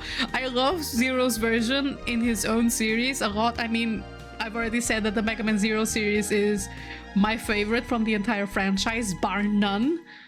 And Zero 2 is probably my favorite game from the Mega Man series as a whole, period. Even though Zero 3 in gameplay is much better than Zero 2, but I'm very biased with Zero 2, okay? I'm ultra biased. You will see when we get there. The battle has ended, but for some reason, Zero's memories of the past continue to haunt his mind. As a hunter, it is his duty to go after those Mavericks. And at the same time, he knows that it is his destiny to defeat his friend one day. Two different people, two different fates. In the future, Zero's decision will lead to two great hunters to tragedy. The future is coming. They weren't writing Mega Man Zero up to this point, but having the knowledge what happens to both X's and Zero's future, I'm like, this is a special sauce for me, okay? Okay, so I'm not sure if we can watch the cutscenes through the game or if we have to open up YouTube, but we're gonna like watch the opening one last time before we watch the Japanese cutscenes. God, look at this! This is so good. Why didn't we ever get an OVA like this? Sunrise? Hello? If I had a time machine and $1 million, I would take it. I would obviously convert it to yen, but I would take it. Would go to Sunrise and I'd be like, I am paying you to make a Mega Man OVA. A Mega Man X OVA. For the love of God, we need it. And if it succeeds, please make a Mega Man Zero OVA. Please and thank you. If I could see the Mega Man Zero characters like Ciel, the Guardians, El Pizza, and Omega in this style, I would straight up die. I would straight up die on the spot, okay? That's how much I love the Zero series. So, question to the Mega Man X experts here. Is there any other game with Iris in it? Because I would like to know how Zero's relationship with her forms, because you start X4 and they are already in a relationship. So my question would be, are there games where you can see the relationship develop or like flourish a little bit? Because that would be really nice. Like, maybe you will burn me on the stake for saying this, but when it comes to romance writing, regardless if you ship them or not, the romance written, like the fact that Ciel loves Zero romantically is already pretty obvious. Regardless if you ship them or not, doesn't matter what reason. The romance is so shoujo and it kills me. Like, even if it's just one-sided from Ciel's side, it's like, I want to eat it up. It's my shit. Okay, let's see. They still don't actually interact that much, to be honest. Wait, sorry. Let me catch up. Mega Man Extreme 2. She's a navigator in that one. Okay. Good to know. They still don't interact that much. Okay, now I have the full context of what you were saying. That's a bit unfortunate because if I had more context on their relationship, the "what am I fighting for" scene would have me like crying snot and tears probably. But I can understand why they couldn't. I mean, it's still sad. Don't get me wrong. It's exactly my kind of tragic shit. But it's basically like I see the makings of the kind of a relationship they wanted to write with those two. It's also very shoujo, by the way, but it has a bit of shonen flair in it. And I want more. I want more. That's what I'm saying. I will force you to make a SOVA series. You have no choice. You have no choice indeed. You have to. Okay, so let's see if we can like watch the cutscenes from here or from the game. Exit. Maybe in the museum? Let's see.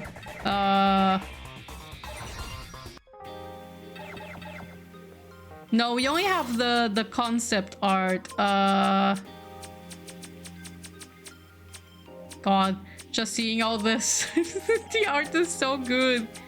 Like, what the hecky? This guy. I'm still so sad.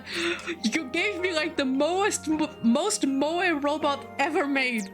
And then he turns out to be fucking Dio and Diavolo Jojo at the same time.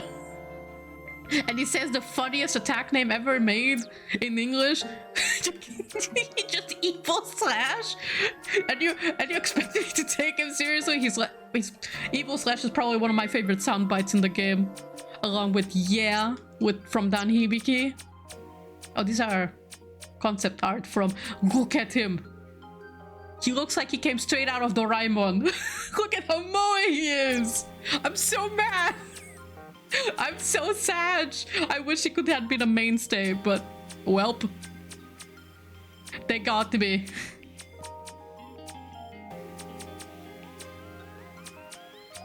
I can't believe they made concept art for these too. I love it. The attention to detail that Sunrise gave is just so good. I wonder if these are from Sunrise. They gotta be, right? Or at least Sunrise probably got these concept arts given to them. God, look at her! Look at that! Whoops. Iris! Iris! I wanna look at you closer. Look at her. She's so hecking cute! I want more of her! And I want more of her romance with Zero. Like, I want to eat it up. Okay, so we can't watch the cutscenes from here, so I'm gonna open up YouTube in a sec. I'm gonna see if I can pull it up here on this setup. If not, then I'll pull up my regular overlay. So, hold up. Megaman X4 cutscenes in Japanese. I wonder if they are with subs though. Oh, someone uploaded them even in HD. Like remastered? Wait, is this remastered or is this like AI upscale? I hope it's like just remastered instead. Let me just take a look if it looks normal. Or if there's like a weird upscaled filter on it. Okay, on first glance it looks normal. Okay, so we'll use these. We're gonna be doing X first and then Zero. But I do want to pull up the subs if possible. Are there any? If not, then we'll watch them without subs. And we're gonna make do without them. Okay, we do have subs. Alright, it includes all the dialogue, so I'll skip the non-animated ones. So let me see. Turn off the game. And browser capture.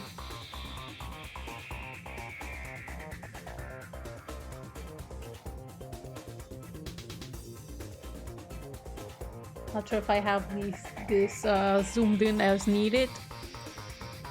I'll turn off the game in a bit, just give me a second. I want to like have this cropped properly. This should be okay, right? Okay. Everything ready. Let me just turn off the game so we don't have the audio like blasting our ears. Alrighty, so time to watch the cutscenes in Japanese, right? X first.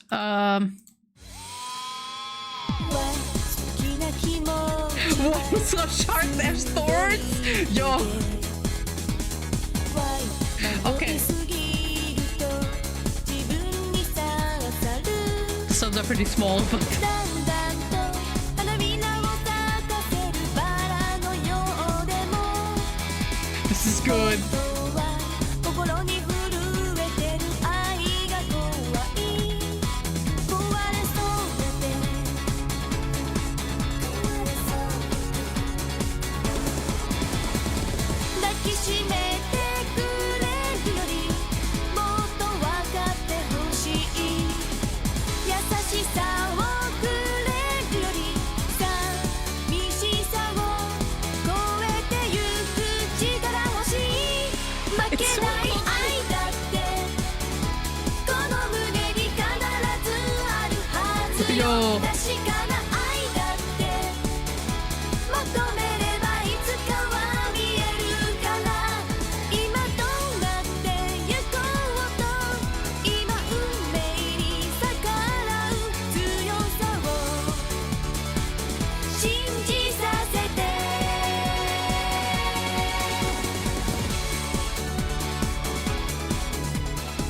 This opening is so fucking good. What the hell? Also need to turn down the volume a little bit. There we go. イレギュラーハンター人間に尻尾を振ってレプリロイドを破壊する者ども I can't believe I 危険だと exploded Sigma 思わ like ん that. か The voice for Sigma is so good. ジェネラルお前も分かっているはずだ I recognize 奴 his らは voice. 単に人間の言いなりにならないレプリロイドを破壊しているに過ぎやられる前にやれお前には奴らを倒すだけの強大な力がある I know this Seiyu. I know him. I just don't remember who he is, but I know him. お引き取り願おう So good. 人間を裏切ることはできん立ち去れ二度とわしの前に現れるな I'm gonna crash out. Why did we get an anime?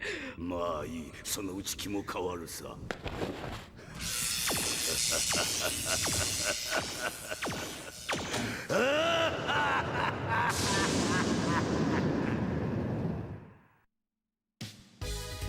How am I not remembering the laugh? I have to look this up like literally now. Give me a minute, guys. While double talks. Also, one thing that I like still somewhat, and I think is interesting, is the way how Mavericks in the Japanese version are referred to irregulars. It's just really interesting. Alright, so give me a minute.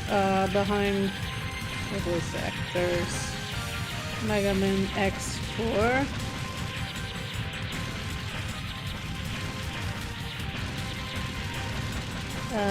Japanese cast. I just want to know who Sigma is. Because I know that Seiyu. I will... Mukihito. No fucking way! It's Kenzo! He's Kenzo! They got Kenzo Obineko to voice Sigma in Megaman X4! Are you kidding me? Oh my god! That's the best discovery I've ever made.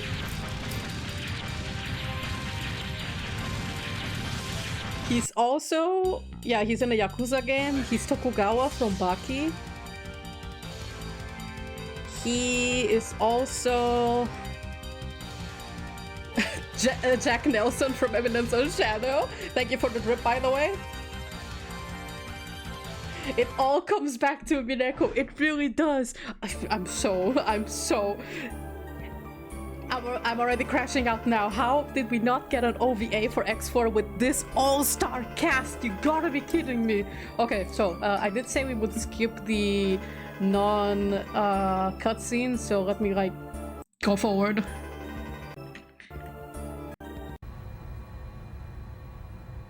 Maybe I'll use the not cutscene segments to yap more. 今や我々レプリホース全員がイレギュラーと決めつけられた。だが我々とてこのまま汚名を着せられておくわけにはいかない。我々は自らの手でレプリロイドだけの国家を立てる。ただしこれは人類に対しての敵対ではない。自由と安全、それら正当な権利を求めるための戦いなのだ。共に築こう。何者にも侵されない理想の国家を共に進もう。我々レプリホースの未来に向かって。I love how the Reploids are fighting for their rights and we're like, no, you get no rights. いいか我々にはこれしか道はない。恐れず勇気と誇りを持って戦おう。我々はレプリフォース、史上最強の軍隊なのだ。Both of their voices are familiar, but less so than Sigma's. I can't believe they got Kinzo Shiromiya in this cutscene. ジェネラルのやつめ、とうとう動き終わったわ。さて、イレギュラーハンターよ、どう出る？ここでゆっくり見物させてもらうぞ。They got Kinzo in this, and he laughs in front of a window during a thunderstorm. That is the most Kinzo shit to do. Okay, so let me look up the voice actors for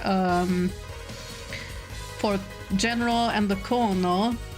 So General is Ryusaburo Otomo. He voices. He's Mr. Crocodile.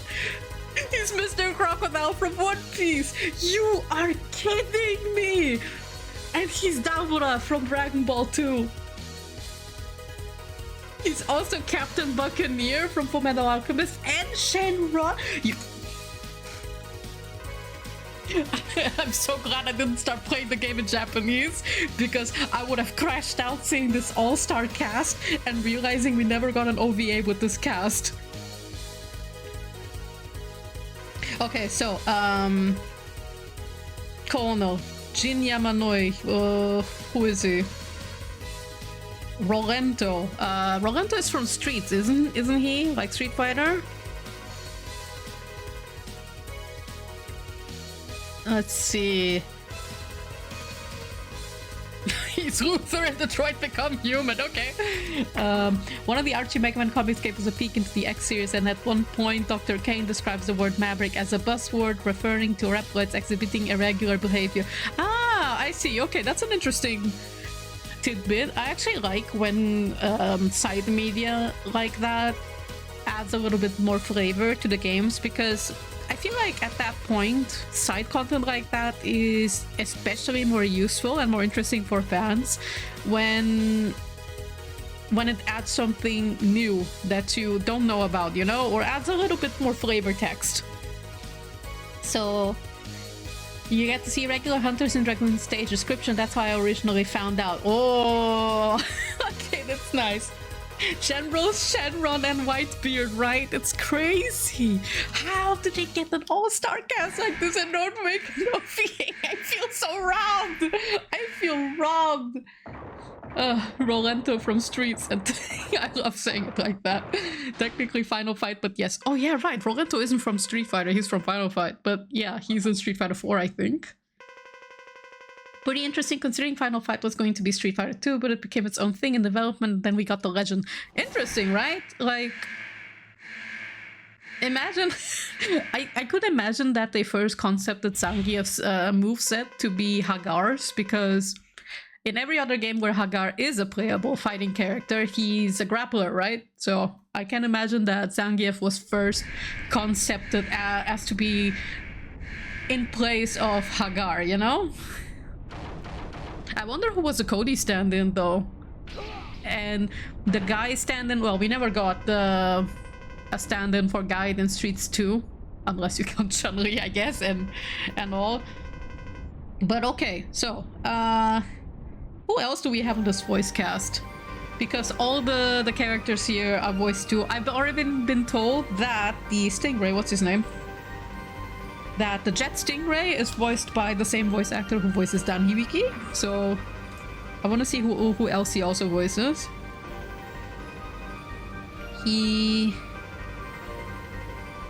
His most known role is Dan Hibiki, after all. I thought he had more roles. Looking at through the list, he seems to voice a lot of like background characters, which is very apt and fitting considering he's most known for Dan Hibiki, the most background character of all of Streets. Even though he doesn't want to be, he does his best to be the main character. Who else do we have? Well, he voices Alan and Garuda in Street Fighter EX2, but those are two characters I don't know about because I never played Street Fighter EX. He's also in Cyberbots, which I never heard about, but the design of the character looks really cool. Alright. What about our spider friend? He's voiced by Issei Futamata. He's most known for voicing School of Mania, Chai, and Skilla Low. Whoever the heck those people are. Oh, he's the State Security Service captain in Spike's Family? Okay. Interesting. He's like a pretty much nothing character, but alright. Oh, School of Mania! Okay, him. I've seen his design, but I never known where he was from. This, by the way, this bust artwork from the Colonel is some of the best pixel art I've seen. Period. God, the art, the pixel art in X4 is like, I cry because it's just peak. It's so good. God, I want an art book of it. I wish I could get an art book of pixel art because the pixel art in this game is just, I just drool. I want to eat it. Oh, it's okay. So he's in Saint Seiya too, the spider, you know. We want to see what other roles Colonel did, other than like Mr. Crocodile. No, sorry, Rolento. The general is voiced by by Crocodile. The Split Mushroom, since we're seeing him, he's voiced by Mari Maruta. She seems to be a voice actress that normally doesn't voice many anime characters, it seems. She seems to voice mainly in Japanese cartoon dubs. This is interesting. But she is in Detective Conan, which is also interesting as she's 2 Monster of the Week in Sailor Moon. She does have some anime roles, but they're very minor characters from what I see. Seems like Split Mushroom is one of her most known roles. That's pretty funny. And Mahala Meryl, she seems to be a character in... she's listed under Super Robot Award. There we go, Mobile Suit Victory Gundam. Okay, that's a pretty significant role, I would say, in Gundam, I guess. Then, okay, we have the... what's his name? The Cyber Peacock. He's also voiced by Issei Fumata. School of Mania voiced multiple characters in this game. That's so interesting. Iris voiced by Ikuko Tsukino on Crystal. Yuko Mizutani. Oh, interesting. I mean, I'm not super familiar with the roles in Sailor Moon Crystal, other than like a few, because I didn't watch Crystal. I'm not a fan of the manga, from the Sailor Moon manga, for a lot of people know. Sorry, a lot of people who know me know this, so I'm not super familiar. I only know the voice actress that from Sailor Jupiter is the same as Ryuko from Kill la Kill. I know the voice actress for Rei is the girl from the Railgun anime. Usagi is the same, thank fuck. Otono Mitsuishi, my beloved. And I know the real-life actress who played Rei in the real-life Sailor Moon show, did Sailor Cosmos in the last movie, apparently, which I thought was a really fun fact. Then... who else do we have? And Saturn, I know that she has the same voice actress as Kazuna from Musume, which I really like. The X characters were made by a different company. Oh, okay, that's interesting to know as well. I really love discovering these little tidbits when I dive into series like this. And X4 really was what makes me want to pixel art again. Yeah, I mean, have you seen it? Have you seen it? It's so crunchy. The color palettes are amazing. The The shading is top notch. Like, look, the PS1 had less limitations with color, if I recall. And one thing that I very often see from people who attempt pixel art or is that they overblow it with the colors and the shading a bit too much, so the pixel art becomes a bit too cluttered. I think in the cases to make texture, like the rocks like you see here, it's the perfect use of a lot of color. But you have so many people trying to do pixel art who just throw in as much color as possible from every shade you can, and then it just looks too cluttered. It becomes a bit unreadable.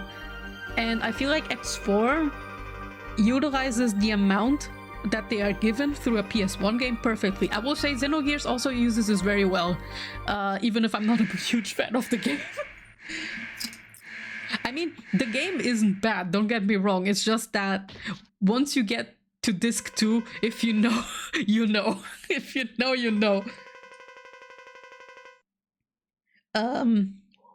Magma Dragoon, we haven't looked him up yet. He's voiced by Takashi Nagasako. What? Okay. To summarize what behind the voice actors say, right? Takashi Nagasako is a Japanese voice actor known for voicing Donkey Kong, Ganondorf, and Big the Cat.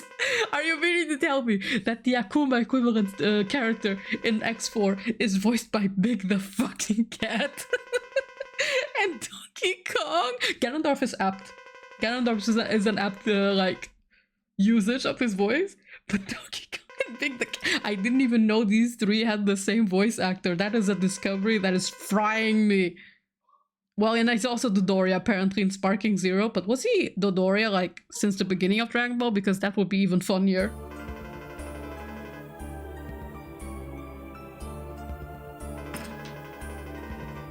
Ah yes, pillow shading. Indeed, pillow shading.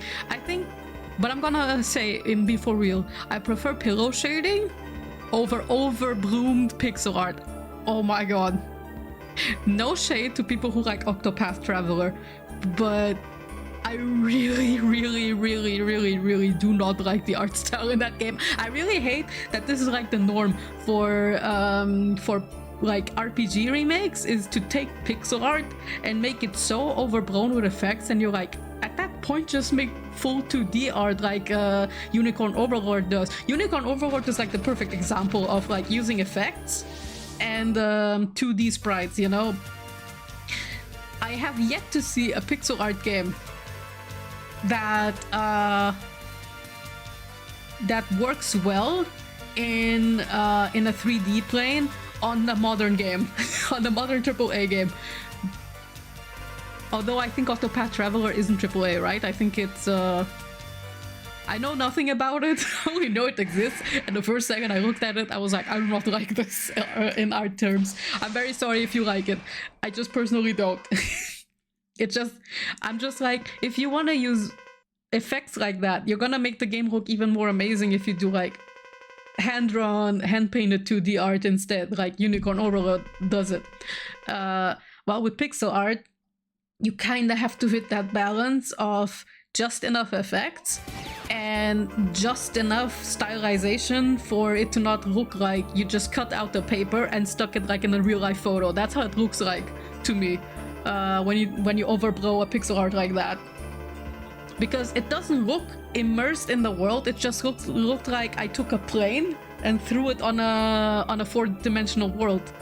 It just doesn't look very diegetic.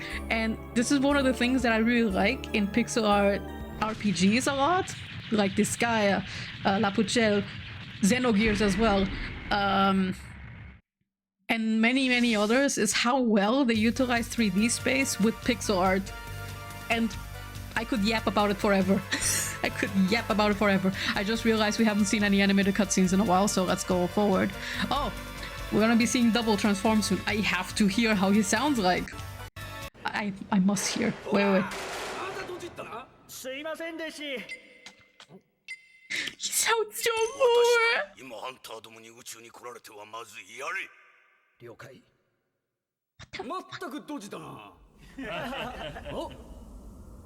おい、ダブル、どうした？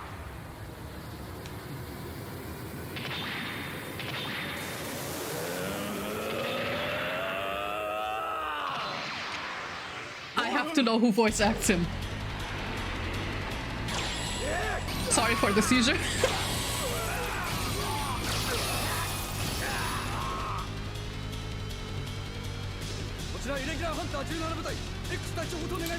So, God, it's so good. 何でもないです。作戦行動中は必要以外の He uses his Bowie voice! わかったです。いるぞ I'm gonna crash out. さてと、X を追うとするか。I want to shake the hands of this voice actor. He used his innocent, dumb Bowie voice switch so well. Okay, who does he voice? But Kojiro Nanjo, who is this? Okay, so he's in he's Keiichi's dad in Higurashi. I can't believe we have 2 When They Cry voice actors here already. I'm dying. I am dying. No, I wanted to hear him say Debirus Rash. But okay, we will get that. I actually wanted to hear him say the line he says in the beginning of the boss fight. I want to hear. Hold on, we're pausing this because I have to see how double sounds like when he starts a boss fight. So okay, double boss fight X4 Japanese. We have to see this, okay? I have to see how he sounds like. Not the cutscene. I want the boss fight. Okay. Should be this one, right? Okay. We'll go back to the video real quick, okay? I just have to hear how he says. I'm so anxious to tear you apart. I have to hear that. What's the line he says?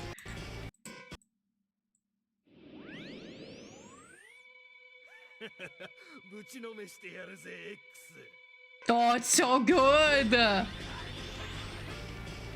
Okay, there it is, that Virus Rush. It's so cute, so cheesy. Okay, we're going back. Where were we? Sorry, I skipped forward a bit too far.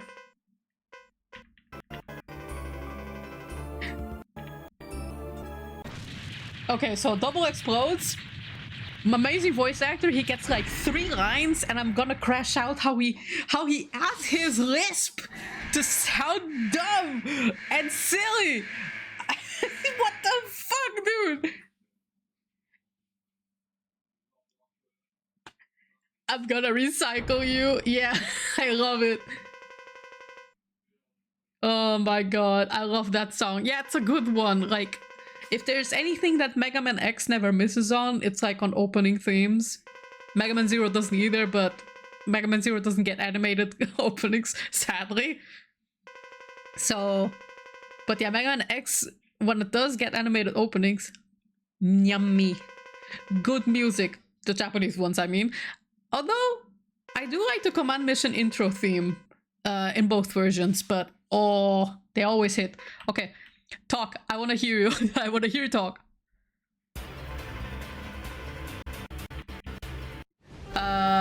We should have more cutscenes, shouldn't we? There's like at least one.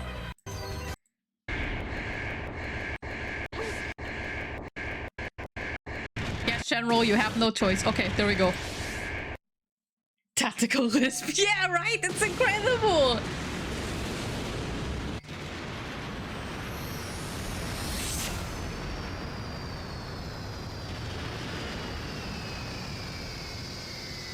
Pulling the fat kid before and after. Yeah, true. Octopath is AA, and yeah, personally, understandable. I do think it's okay to like the game. It's just a pet peeve of mine with what they did art direction wise. I will give it a chance someday though.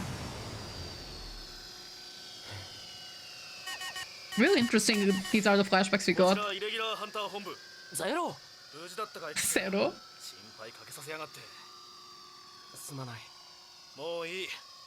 I like it. I do like X's voice. もし俺がイレギュラー化したらどうする？くだらないことを聞くんじゃない。キズ待ってくれ。真剣に聞きたいんだ。ゼロ、もし俺がイレギュラー化したら君が処理してくれ。 The music! と言ってないでさっさと戻ってこい。 Man.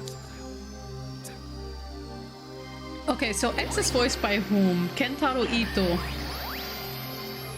He voices... He's Renji? I knew his voice sounded kind of familiar. Okay, so apparently he's Renji from Bleach, and I think Choji from Naruto. And Duel. That's a JoJo character, isn't it? Or am I mistaken? Yeah, those are the roles I most know him for, I guess. Even though I haven't watched Naruto that much when I was younger.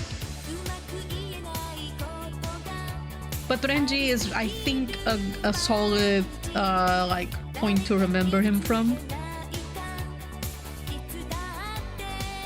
Apparently he also voices Yoon in Street Fighter 4 at least, which is also an interesting fact. And in some Teenage Mutant Ninja Turtles adaptations, he's Raphael. Okay, fair enough. But yeah, that's a solid voice for X. I do like it, it fits him. Although I'm normally more used to hearing the more dynamic voice acting from Renji instead. Okay, and Zero is voiced by Ryotaro Ikukai. This theme also is really good. I love Naruto. Naruto is... I haven't really read the manga, but I did watch a bit of the anime when I was younger, and I was obsessed with Gaara, but then I didn't continue. I would probably, at this age, I would read the manga rather than watch the anime, because I do hear that some characterizations, especially Sakura's, is kinda meaner in the anime, so I thought, okay, maybe I should read the manga instead. Probably also because of the pacing, right? But okay, so let me see. Zero is voiced by Ryotaro Okiayu. Oh my god, I'm so sorry, sir, for your no. Oh, this is so interesting. X is voiced by Renji, and Zero is voiced by Byakuya from Bleach. Those two are like attached by the hip. I mean, it's basically captain and like his vice captain, so it makes sense. And he's Lee Chaoran! But is he Lee Chaoran in Tsubasa Chronicles, or is he Lee Chaoran in Cardcaptor Sakura? Oh, he's Aramis in Unicorn Overlord. That's so cool. And he's Lee from Street. I was about to say Lee from Streets. Tekken fans would now grill me alive if they heard me make that slip up. Sorry, Lee from Tekken. Who else? He's Kaku and Kizaru from One Piece. I'm losing it. They really gave everyone an all-star cast. Hisuge Liang in the Ya Boy Konming. Freaking hell! Oh my god! Like I said, I'm gonna crash out because we didn't get an OVA. Are we is there any like additional scene after this point, or are we through? Battle is over, however inexplicable. Yeah, we did read this part. Omnis Premonition. Okay, so let's watch Zero's cutscenes next.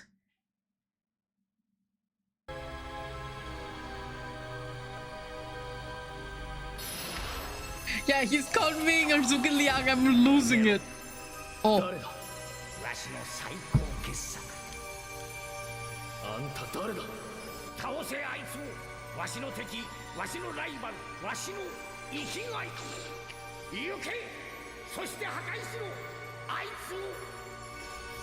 This is the most Wily voice you could give to Wily. I love it.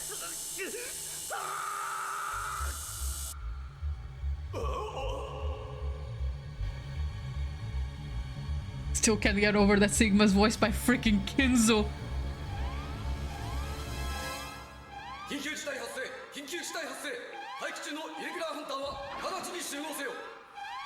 So looking up Iris, voice actress, she's apparently Minnie Mouse from Disney as well. Oh my lord.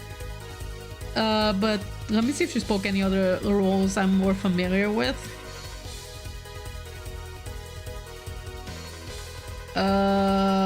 I'll be right there. No, most of the voice actors I don't know, but apparently she's Mihoshi and Tenshi Muyo, and it's in my bucket list of anime to watch, so I'll find out at some point. Alright. So let me skip forward to the animated cutscenes. Oh my god, wait. Look at the pixel art for Iris, it's so good. She's so pastel-y. I love it. Okay, so where? The cutscene for Zero and the Konos fight.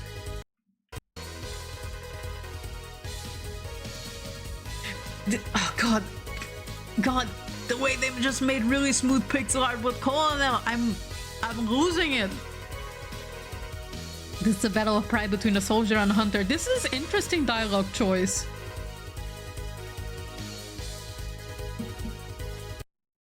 Did he say this in the English translation as well? Because I feel like this is an interesting dialogue. Oh.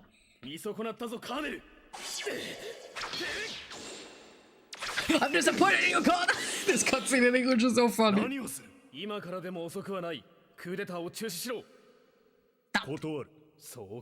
This scene!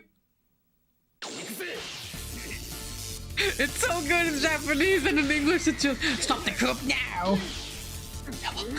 From like 50 miles away.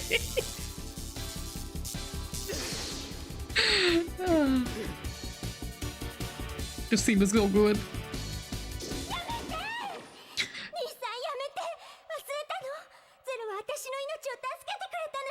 I def hear the mini mouse voice from her.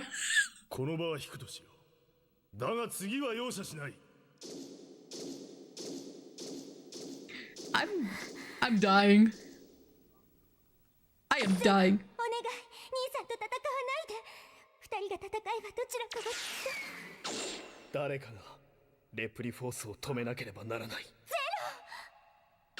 Oh god, it's so good. See, this is why I really want more scenes with those two. I want this to hurt like hell. Oh god. Okay, so since we looked up the voice actors for most of these characters, let me go forward. Oh yeah, right. We have the cutscene with Iris afterwards, right? Okay, so let's go forward. Okay, there she is.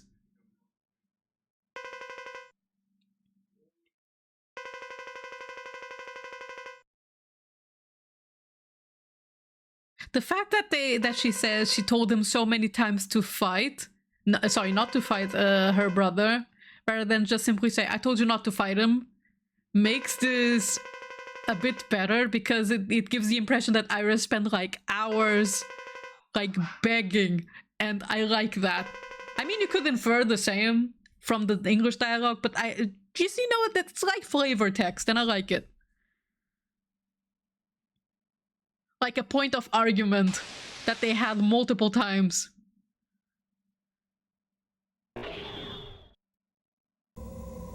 Okay, there it is, legendary cutscene in Japanese.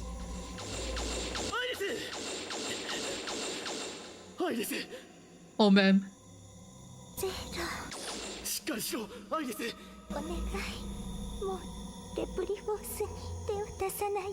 Oh my god.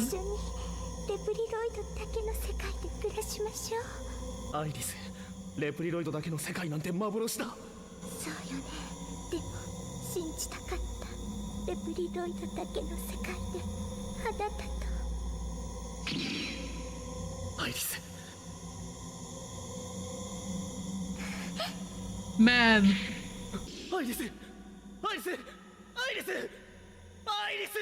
Man.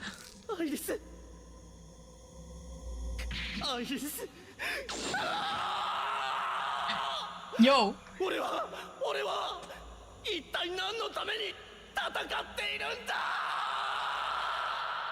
Oh man, the voice actor is so good at screaming. I felt that. That was raw. Also, another thing that I want to mention with that cutscene with Iris, I'm not sure. Did she say it in the English version as well? That the part where she asked Zero to stay away from Rebel Force, because that stings a little bit harder if you think in a way that maybe she was hoping that even after she killed her and her brother, that maybe, just maybe, Zero will stop after this and like finish what Colonel started, you know? Maybe she managed to make a little bit of change before dying, only for Zero to say no. Kill me. Just kill me. That's the kind of tragedy I really love. God. Also, the shot where Zero is like where their foreheads are touching. I want that cell framed in my wall. Like, I did say the relationship between Ciel and Zero is the one that kills me the absolute most and is my shit, but that cell, I want it on my wall. It's so good. It's exactly the kind of tragic Shakespearean love story, kind of emotional, that I like a lot. Oh, now we have the Sigma and Zero cutscene. Poor Iris, she's too beautiful to die. Well, she is. She's a cutie, but oh well. It do be like that sometimes. Minnie Mouse died for Alice. Maybe this is when she got isekai'd into Kingdom Hearts. Maybe this was it. Oh man. I could have a dining feast over that one cutscene, okay? And I'm not like even the biggest Zero Iris shipper. I love the relationship, but like I said, I need more to really be super invested in it and like, you know, be completely mentally tunnel visioned on them. はい、あちらの扉の中に。ご苦労。あとは私がやる。隊長自ら。これ以上お前たちに犠牲が出ては困るんでな。 He speaks with the same inflection he does as Kinzo. I'm dying. When is Sigma gonna yell, "Whoa, Beatrice!" Sorry.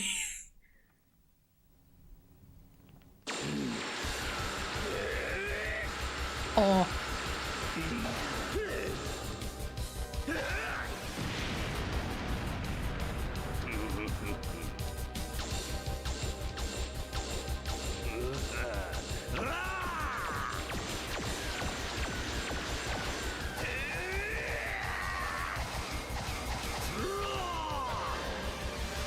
Kinzo fighting is not something I expected to see. Robot Kinzo. But it's good.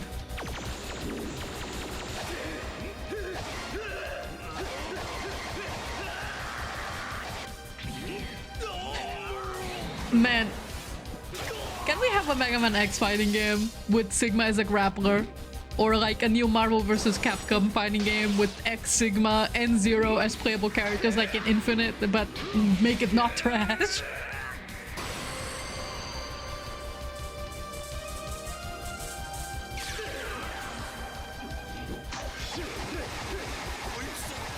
But you can really see the smear of the acrylic paints on this little remaster here. It's really nice to see. I want to study these. I want to study these because, man.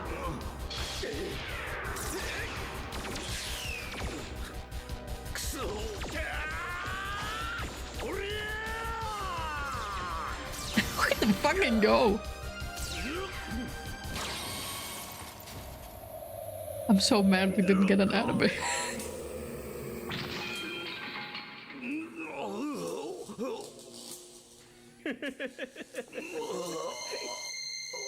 Okay, I'm shut because I need to hear this raw.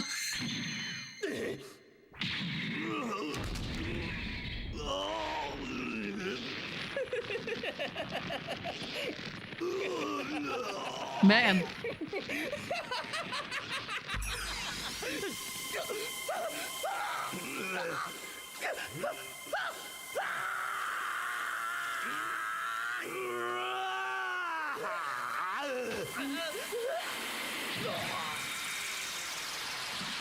Oh my god! I love this voice acting so much. It's so good. さすがだ。隊長にかなうレプリロイドなどいるわけだ。赤いイレギュラーを修理センターへ運べ。それとドクター・ケインに連絡を。あのイレギュラーを調査する。隊長。 Thanks, Kenzo. お体の方は。うるさい。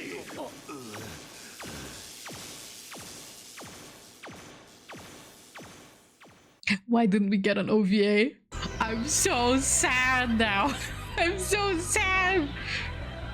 All-star cast doing an amazing delivery, amazing animation, no OVA, no movie, nothing. I'm gonna invent time traveling. This cannot be true. This can't be real. Okay. This cannot not be real, that's what I mean. Okay, so let's see the final cutscene.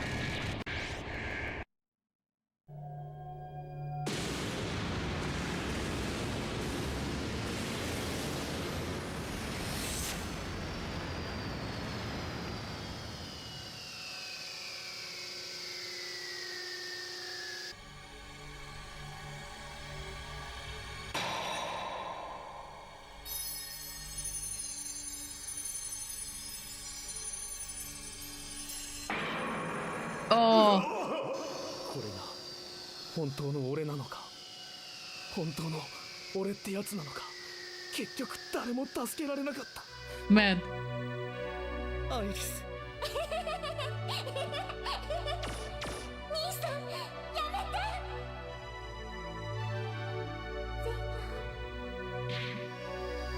アイリス、俺たちレプリドイドは結局みんなイレギュラーなのか。 The way he said her name when the flashback started. Oh! Ah! I'm gonna die. Me writing at Capcom right now. What? I'm gonna write like a lengthy letter and I'm gonna ask, why the hell did we not get on the Megaman X4 OVA? How could you? How could you? I'm gonna travel to the past. I'm gonna force the Game Awards to exist. I'm gonna do the same shit that happened in these Game Awards. And I'm gonna name Megaman X4 as the winner for everything. So that Capcom will see, oh, Megaman X4 is loved by everybody. So let's like license some OVAs, right? Oh, wait. This is a spoiler for Expedition 33. Whoops! Sorry about that. Let's switch to the just chatting screen in a bit because I think I'm gonna chat just a little bit before I go raid someone. Because it's too late to start drawing now, like 20 minutes, not enough. So, no, actually, you know what? Since I mentioned it, I think we can watch like the Mega Man Zero like animated commercials a little bit because oh, animated commercials. No AI upscale, thank you. Do we like have for all Mega Man Zero? I mean, I can show at least the first one, right? Game Boy Advance. Why did we get an anime of this?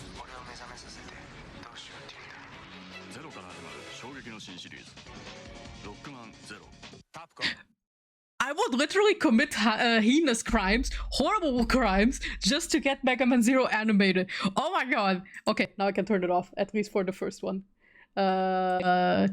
Wait, we got...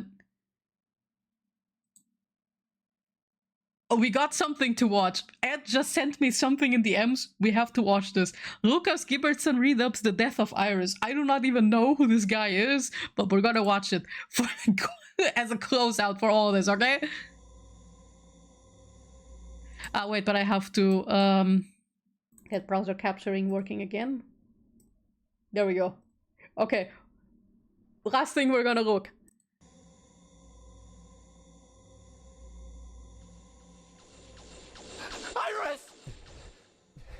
Iris. Oh, is this Zero, is this Zero's voice actor? Hang in there. please stay away from Repliforce.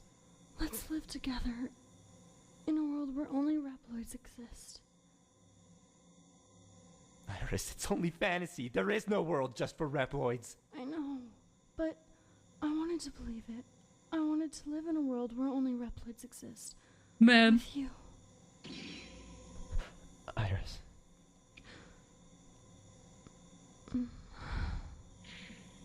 Iris. Iris. Iris! Iris. Oh man. Iris. No! This isn't happening! There's no reason for me to go on! What am I fighting for?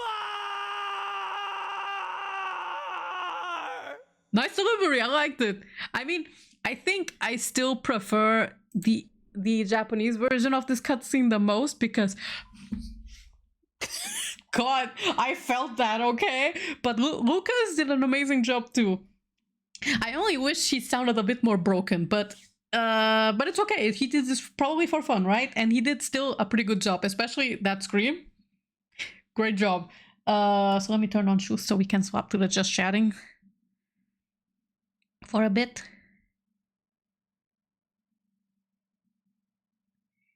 I'm gonna turn on the background and everything so that I'm not in the void.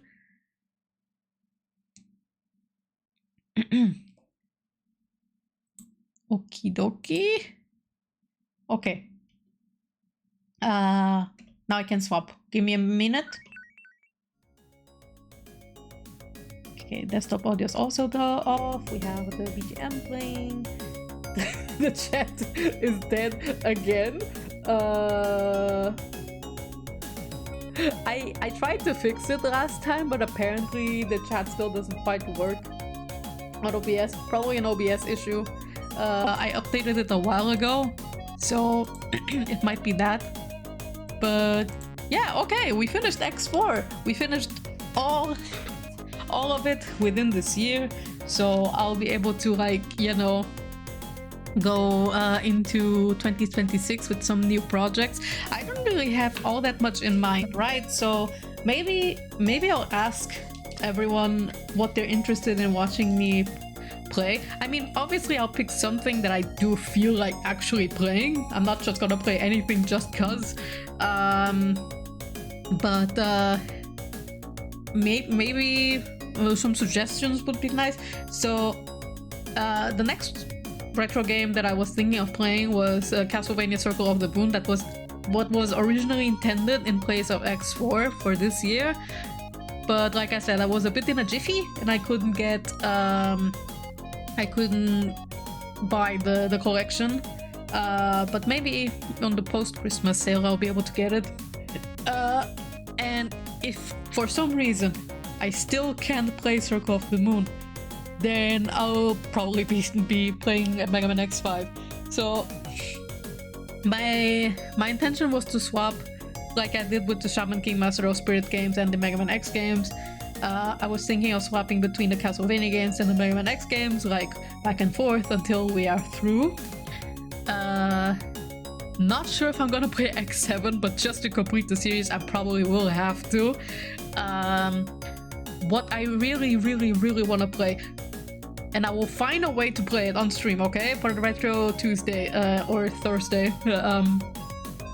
For the X series specifically, I really want to play Mega Man X Command Mission on stream, because Command Mission I feel like is underappreciated, or at least I think most X fans really like it and have played it, but not enough people have appreciation for it. I really love that game, and I normally don't like RPGs all that much, because not because they are bad or anything, but because the gameplay loop in RPGs, or at least most of them, are not my cup of tea.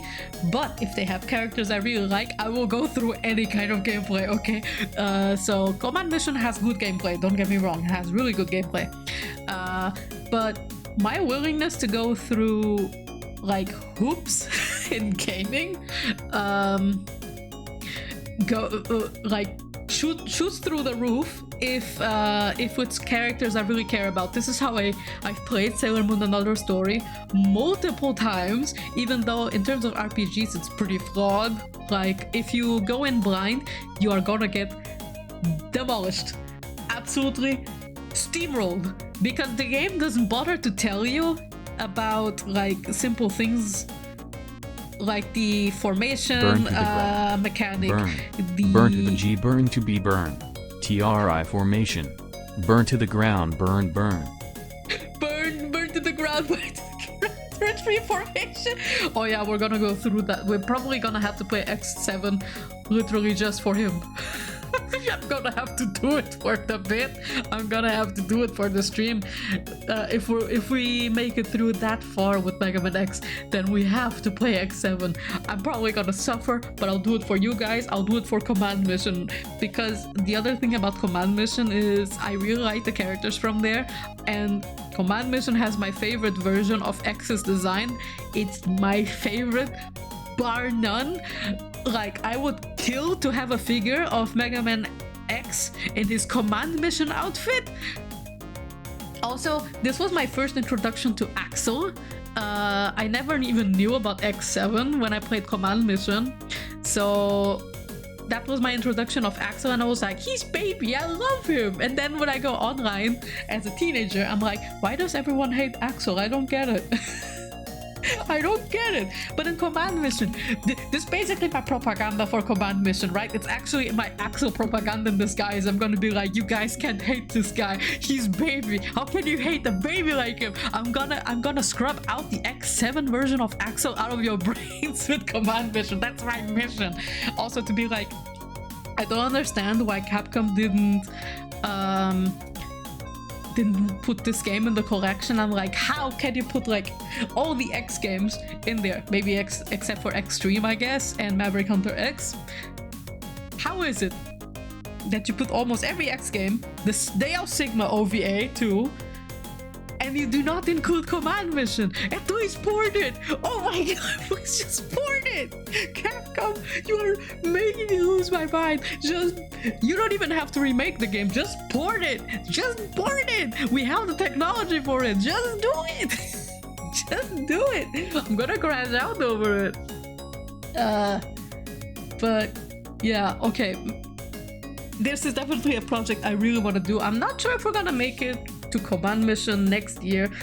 Maybe if I focus entirely on only X games next year for retro games, maybe I'll make it, but I want to prevent like having a genre burnout more or less, that's why I'm thinking of like alternating between Castlevania after I finish, like when I finish X4 to do Circle of the Moon, and then after I do that I do X5, and then after X5 I do Harmony of Dissonance, X6, and then Aria of Sorrow, X7, and then I palette cleanse with Dawn of Sorrow, X8, I don't know how X8 is like, then I play Order of Ecclesia, I think is the next part, or Portrait of Ruin, one of those. And then we get to Command Mission, the GOAT, okay, and then we wrap it up with Order of Ecclesia or so, or maybe I'll do Dawn of Sorrow last for the Advanced Collection Castlevania. I think if I rotate between a Metroidvania and Mega Man X, I'll be able to not have a burnout from the same game genre. I unfortunately suffered exactly this with Yakuza. Like, I have a Yakuza burnout. I mean, I'm not gonna be playing Kiwami 3 to begin with, or at least not really interested in 2, because when I was playing like Pirates in Hawaii, I was already like deflated from Yakuza. But to be fair, Pirates in Hawaii was really mid, and really disappointing after Infinite Wealth. I mean, you already kind of could tell the drop in quality towards the end of Infinite Wealth. I was like, I mean, okay, it's okay.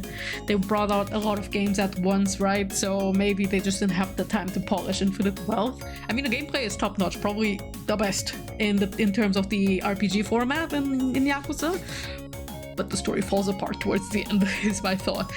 And then we go to Pirates in Hawaii, and I'm thinking, okay, Majima game, they're probably gonna like pull out all the stops. They did not. They fumbled the ball like really hard on the story, and the gameplay was okay. It was regular Yakuza fare. I was expecting way more, and then I got deflated, and I was like, I'm not really interested in playing Yakuza anymore, was my thought afterwards, at least for a while.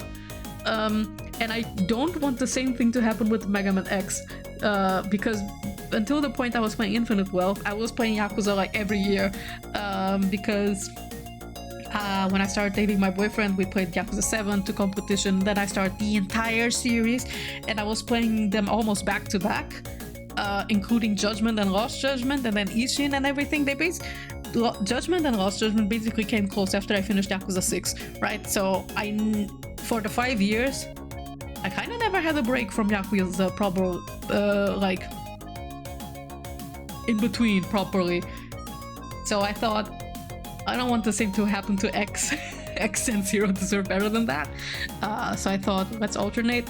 And if I notice that I'm getting like too much from platforming, maybe I'll throw in my backup game, my comfy game. Harvest Moon, Friends of Mineral Town is probably like my favorite comfort game ever made. And it's a good palate cleanser for everything. It's different enough. It's a farming sim. It's the only Harvest Moon game I like, but I play it like religiously every year. The remake as well, but yeah, pretty much that.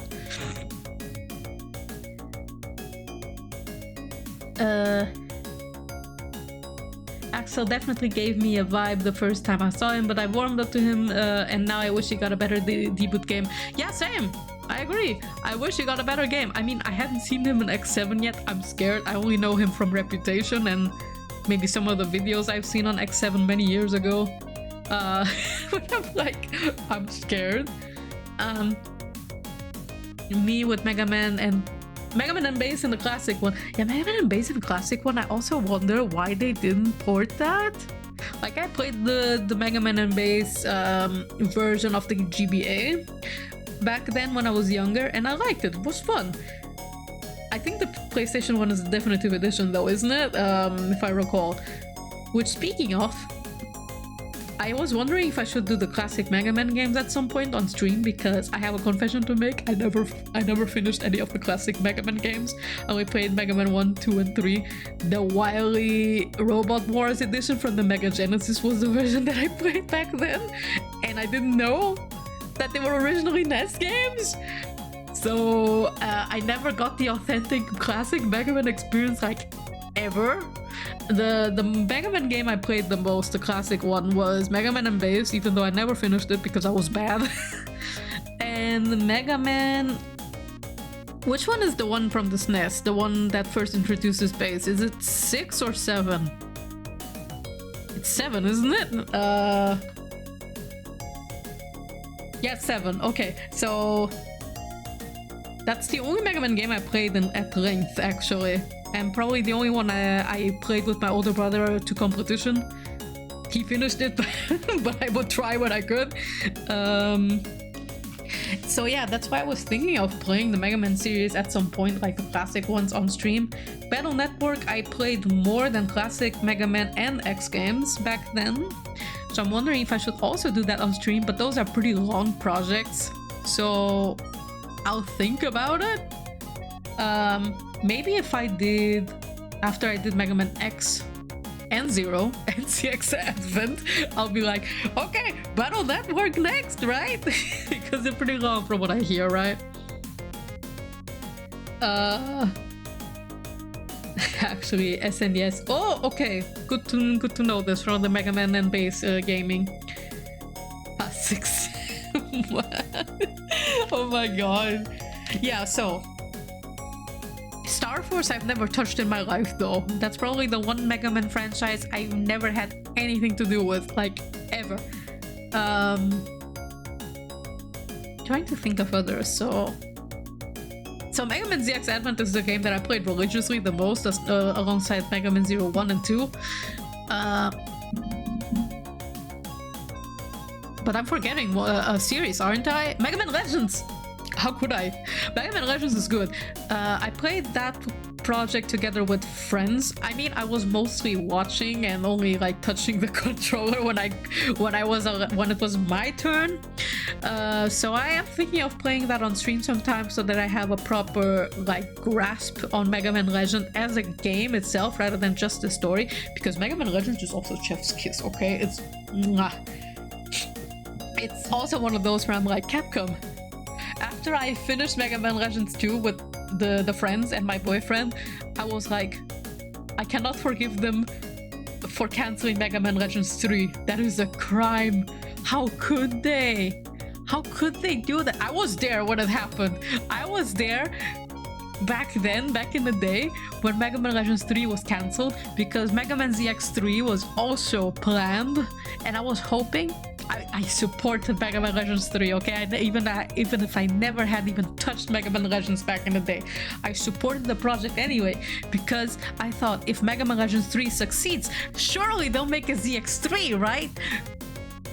And then, and then all of that happened. Oh man. Crime. Just a crime. It's just as much of a crime how we didn't get a Mega Man X4 OVA done by Sunrise. Oh my god. Capcom has done too many crimes on Mega Man. It's just... How? How do they do that with their own mascot? Even though they want to make Ryu their mascot, and now they're trying to make Leon Kennedy their mascot. I'm like, the poor guy. How can you treat Mega Man like that? Come on. Just, you are sitting on a pile of gold with Mega Man. Just do something about it. I mean, I get that Resident Evil is their golden child right now. Even more so than Street Fighter, because everyone loves Leon Kennedy and Chris Redfield, but especially Leon. I never played the Resident Evil game in my life, so I can't say shit. I can't say shit. I tried playing Village because I was like, Madame Dimitrescu, right? But I'm too much of a piss baby and a scaredy cat to even play through Resident Evil games, so it's never gonna happen, or at least not yet. And I'm like, what about the blue boy? How can he do him like that? And what about Phoenix? Don't even get me started on Ace Attorney, okay? Ace Attorney is my favorite franchise from Capcom. And DMC, right? I know DMC is a beehive I don't want to touch right now, because after what they did on the Netflix show, I'm like, what the fuck are you doing? How did you greenlight these? The fact that DMC Netflix was even listed in the Game Awards, was even nominated, had me like, how? How? Excuse me? DMZ Netflix? Nominated? It didn't win, thank god. If it won, I would have asked, I would have been like, do any of these people who voted for DMC Netflix even like DMC? Do they even know what a Dante is? Because okay, Dante is fine in the Netflix series, but everything else, a dumpster fire. No offense if you like it. But yeah, Capcom, I hope they get their ball together now with the new Mega Man game coming. I'm hoping, really hoping they start giving Mega Man more attention again, because you know the X series could use maybe another refresher, right? Like porting Command Mission or remaking Extreme, but most importantly porting Command Mission at minimum. And when am I ever gonna get my Mega Man X3? Sorry, ZX3. I'm still aching about that one, because Mega Man ZX Advent is one of my favorite games still. I know it's not the perfect Mega Man game. It has a lot of flaws, but I'm a bit of a sicko about it. I'm a bit of a sicko about ZX Advent. It was my biggest obsession when I was a teenager.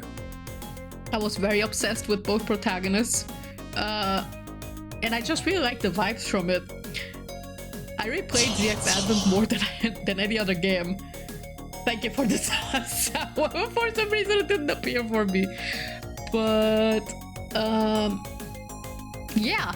When am I ever gonna get my ZX3? They left us on a sequel hook like that, and you can't be like, no, we're not ever gonna continue it. I was so mad about it, I even started like a fanfic when I was 11 years old.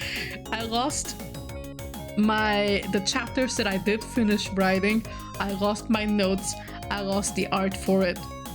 I lost everything based on it. It's lost media now, but it was some crazy shit. I did write notes about it, like rewrite it in a way, but I never like finished writing it in prose because I had no idea about Legends. I did know that the Legends is the last one in the timeline, but I didn't have any idea about it, and I still have no idea what to do with it now because I don't have the scones to write a fic of that magnitude in my lifetime anymore.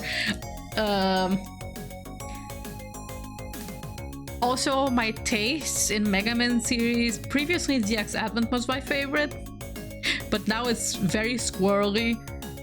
Only the Megaman Zero series where I'm like, that's my favorite franchise from the, sorry, my favorite series from the franchise. It has everything I love. I could replay Megaman Zero 2 until the day I die. Like, I'm on my deathbed and I'm like, please bury me with the Z02 cartridge. Because I love it that much. It's not my favorite game of all time, but like, it's probably one of my favorite like action platformers ever made. It has some of the characters that made me a sicko, made me crazy. I have an absurd obsession with the pizza, with the El Pizza. I have an obsession with everyone in the Resistance base. I have an obsession with Cerveau. I have an obsession with Ciel. Ciel is my favorite Capcom girl, period. I will have no Ciel slander in my household. That's like a rule. If you say you don't like Ciel, it's like you are like confessing to a crime. I will accept no Ciel slander in my house. Yeah, Zero is great in the series too, but he's not even my favorite aspect in the series, of his own series. Like, come on. Come on. You have an all-star cast in this series. Like, what the heck? I'll yap about it at length when we've made it that far, okay? When we are playing Mega Man Zero on stream, that's when the barrel will open. That's when it all will spill over completely. Also, my voice is starting to give out. I really need to start wrapping. I really need to start wrapping up. My throat's starting to hurt. But before we wrap up for today, so this was the last stream for this year. And I think it's a good note to close out on.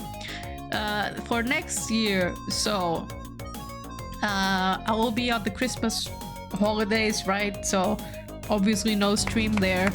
And my thank you for the GGs. Yeah, GGs to 2025. This year sucked. I will say it outright. 2025 was a shit year. It was a shit year. I was more successful with freelancing this year. But by God, this year sucked ass. There was like a vibe about it. Like, this year was insidious and evil. It was like cooked up by Dr. Wily himself. That's what this year was. Because so much happened this year where I was like, what the heck? What the heck? I lost hair over this.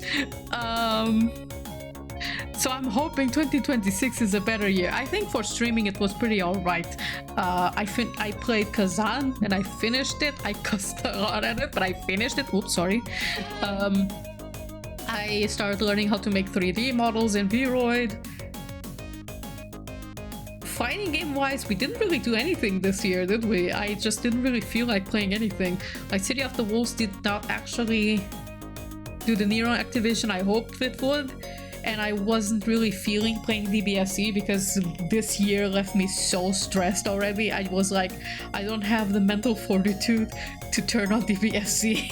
I have no mental fortitude to hold up all the mix-ups, to pay attention to everything, to not get tilted in a genuine way. Like, I know when I'm like this and I play a fighting game, you might have seen, I mean, you definitely saw it while I was playing Kazan. When I'm not feeling super well, I am more prone to getting tilted, like really angry and cussing out like I did with the last few Kazan streams. And I don't like playing that way. I don't like being that way. So that's why I was like, Yeah, I don't really want to play a fighting game when I'm like this, because I've played DBSC like that before off stream, obviously, and that ended up with me making a dent on the wall with the controller, and we don't want that. We don't want that. So I'm like, okay, no fighting games until I'm like this. Playing them off stream is fine because I'm just doing it for fun, but on stream, I feel a little bit more of like a need to perform better. If it makes sense. Like, I'm still having fun when I'm playing with the usual people that come in for the DBFC streams. I'm having fun with them, but when I'm like on ranked, I feel a bit more pressure, mostly due to myself. My brain is just like, oh, people are watching me. I can't play like complete shit. I still do, but I still feel like I can't play like a total noob, is what I'm saying. I just get self-conscious like that. This is why I also can't play new fighting games with anyone without at least knowing how to play a little bit, because I just don't have fun like that. But I also don't like being seen playing complete shit. I was actually thinking of starting to learn KOF though, again, because my boyfriend is like KOF master. He would wipe the floor with the worst characters in KOF that he never even touches. He would wipe the floor with me within 2 seconds. It would be like any percent how to just wipe the floor with UP and KOF on perfect. And I'm like, I can't really learn like this because I feel so bad about playing so badly that I just don't have the courage. It's a mindset that I have to remove, because that's the whole point of playing with people on fighting games, right? You play like shit, but you improve that way. I did it with DBSC. I still don't play it very well, but I play better than I did in the beginning. And I mean, I can't take down one character from Haikai now, I guess. That's like my main achievement, I guess. And or taking down a character from Mega X, like my older brother.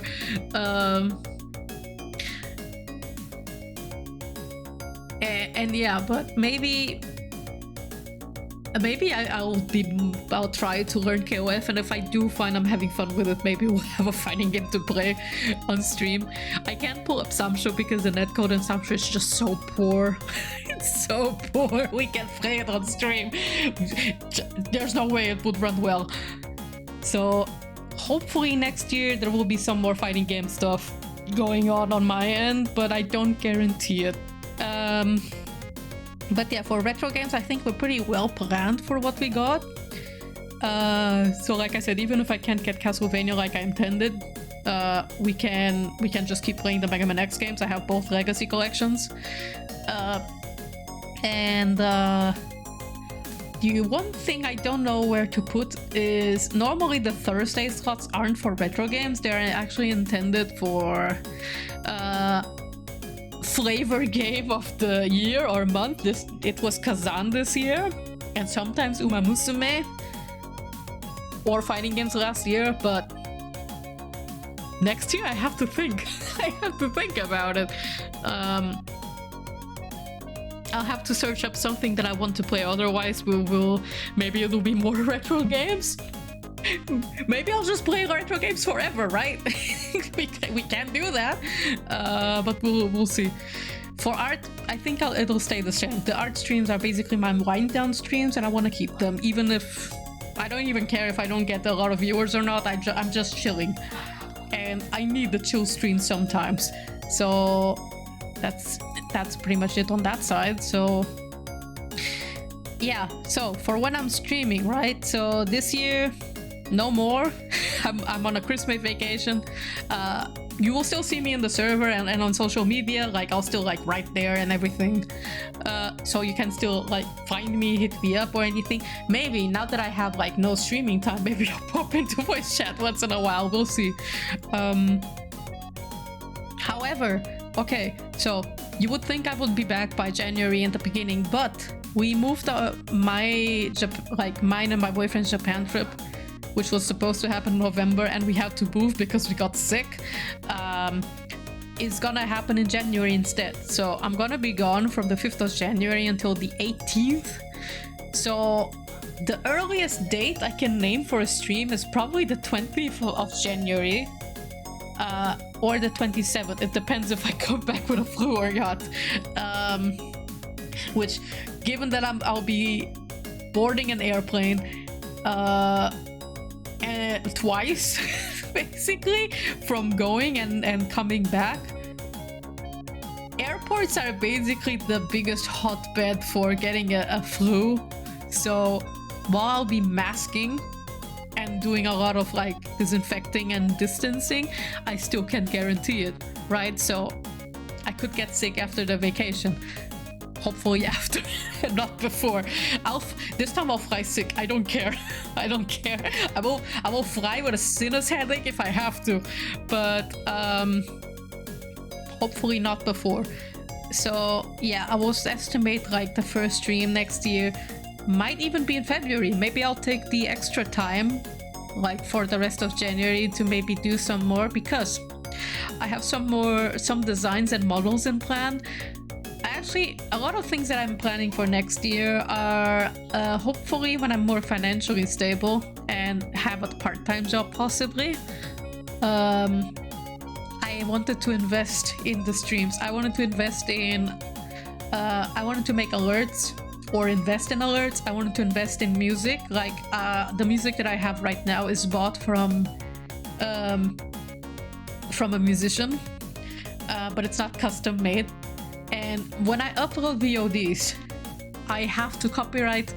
I have to like debate with copyright every single time, even though I have the license and I show the license to YouTube every time. It just makes the VOD uploading process so absolutely tedious. This is why they're always delayed. It's because this rodeo is what holds me back every time, because it's just, even if I have everything copy pasted, it's just a lot, okay? It's just way too much. Also, next year I would like to start making clips more. I'm actually sort of planning to change my work schedule to a 4-day week, at least until I don't have a part-time job, right? So that I can have at least one day to make whatever the hell I want, be it resting or my own projects or video editing or anything like that. Hopefully this will help me be more active with my own projects. But other than that, if I had the money, I would actually just pay someone to do it. But I don't have it, so I can't. But yeah, next year I actually also have multiple things planned. Like I wanna fully deck out on emotes, because currently we are lacking on emotes right now, both in the server and in Twitch. I actually wanted to buy the emotes this year already, but you know, financial issues wouldn't let me. So I didn't. But next year I want to. And I also want to invest in some other asset stuff that will help. I wanted to see if I can plan a day where I can like also hang out with everyone from the community on the Discord server. Maybe this is what the Fridays could also be for sometimes, you know, for me to just tune up in voice chat or so and then chat with everyone. Although that would mean Friday evenings, and that could be a bit tricky, but I could try to be more flexible with my scheduling, because I do want to hang out with the people for the server sometimes. It's just that I never managed to find the time to do so, and I want to change that. I want, you know, to talk with people more. I want to let people like watch me draw whatever the heck off stream, or even like watch me play stupid silly eroge games like Dokusei. I say stupid in a lovingly way. Dokusei is an amazing dating sim. I love it. Or like watch me do whatever the hell, or I get to watch you guys do something. I want to do more community stuff as well, so hopefully I can manage to schedule things like that. And I do have a shorts channel that I wanted to use for video stuff, but I didn't upload anything on it because I didn't have time to do any video editing. I might like ask what other things I could invest in for streams. There's actually a bigger model I have in the works, but I couldn't touch because I didn't have the time, and the other one I'm still not quite finalized on the concept, so it's multiple bigger models that I have planned. I mean, I still have I even have the wedding model that I haven't touched yet, but I'll probably redraw because my workflow for model art has changed completely after I bought a class. Hopefully next year I'll be able to take more time to work on my stuff, because this year I was so busy with commissions. Like, I would wake up, sit down, answer emails and VGen inquiries. I would work tirelessly with maybe just a 30-minute break in between, from morning to evening. And even after, I would have to reply to people because I wanted to get work done and pay my rent. And I hope with next year, by increasing my prices and a bit of my workflow, I can slow things down a bit, you know? Because this year, like I said, was more successful financially, but it was hell. But it was hell to go through. I definitely don't want to go through this next year. So, also a notice for commissions. Thank you for the drip. A notice for commissions. Drip appears that I'm not even not even within the fit. Yeah. So I was thinking of actually not doing commissions full-time anymore. When I get a part-time job, that is, I would like to make it in a basically case-by-case basis. So they're not closing like permanently, right? I would still like to take some commissions that I think are fun, or that are fun projects, or and stuff like that, right? But doing this full-time is not sustainable for me mentally or financially, to be honest, because I have to take too much work to make my ends meet. So I worked myself to complete wreckage this year, and yeah, that's a major reason why I increased prices, but I can't really, like, I don't know if I can pull it off, like, doing this full time, especially not with how I unfortunately had a bunch of most of my okay, immediate disclaimers. Most of my clients are the sweetest people ever, some that I even became friends with, but unfortunately there's enough of a handful of not great clients that I had, and I think it might be a VGen issue. So maybe I'll start moving towards like taking commissions the classic way, like through PayPal invoicing only, because I can't handle being ghosted by clients at least like twice a month and being like short on a shit ton of money because of that. So I updated my TOS to be like, if you don't respond to my, like, if you submit the commission in VGen on the waitlist or like for immediate order and you don't respond to your proposal within a week, I'm canceling it. Like, I can't have people like book slots and then run on me where as soon as it's time to pay. Like, don't book unless you can't pay, is basically the one thing.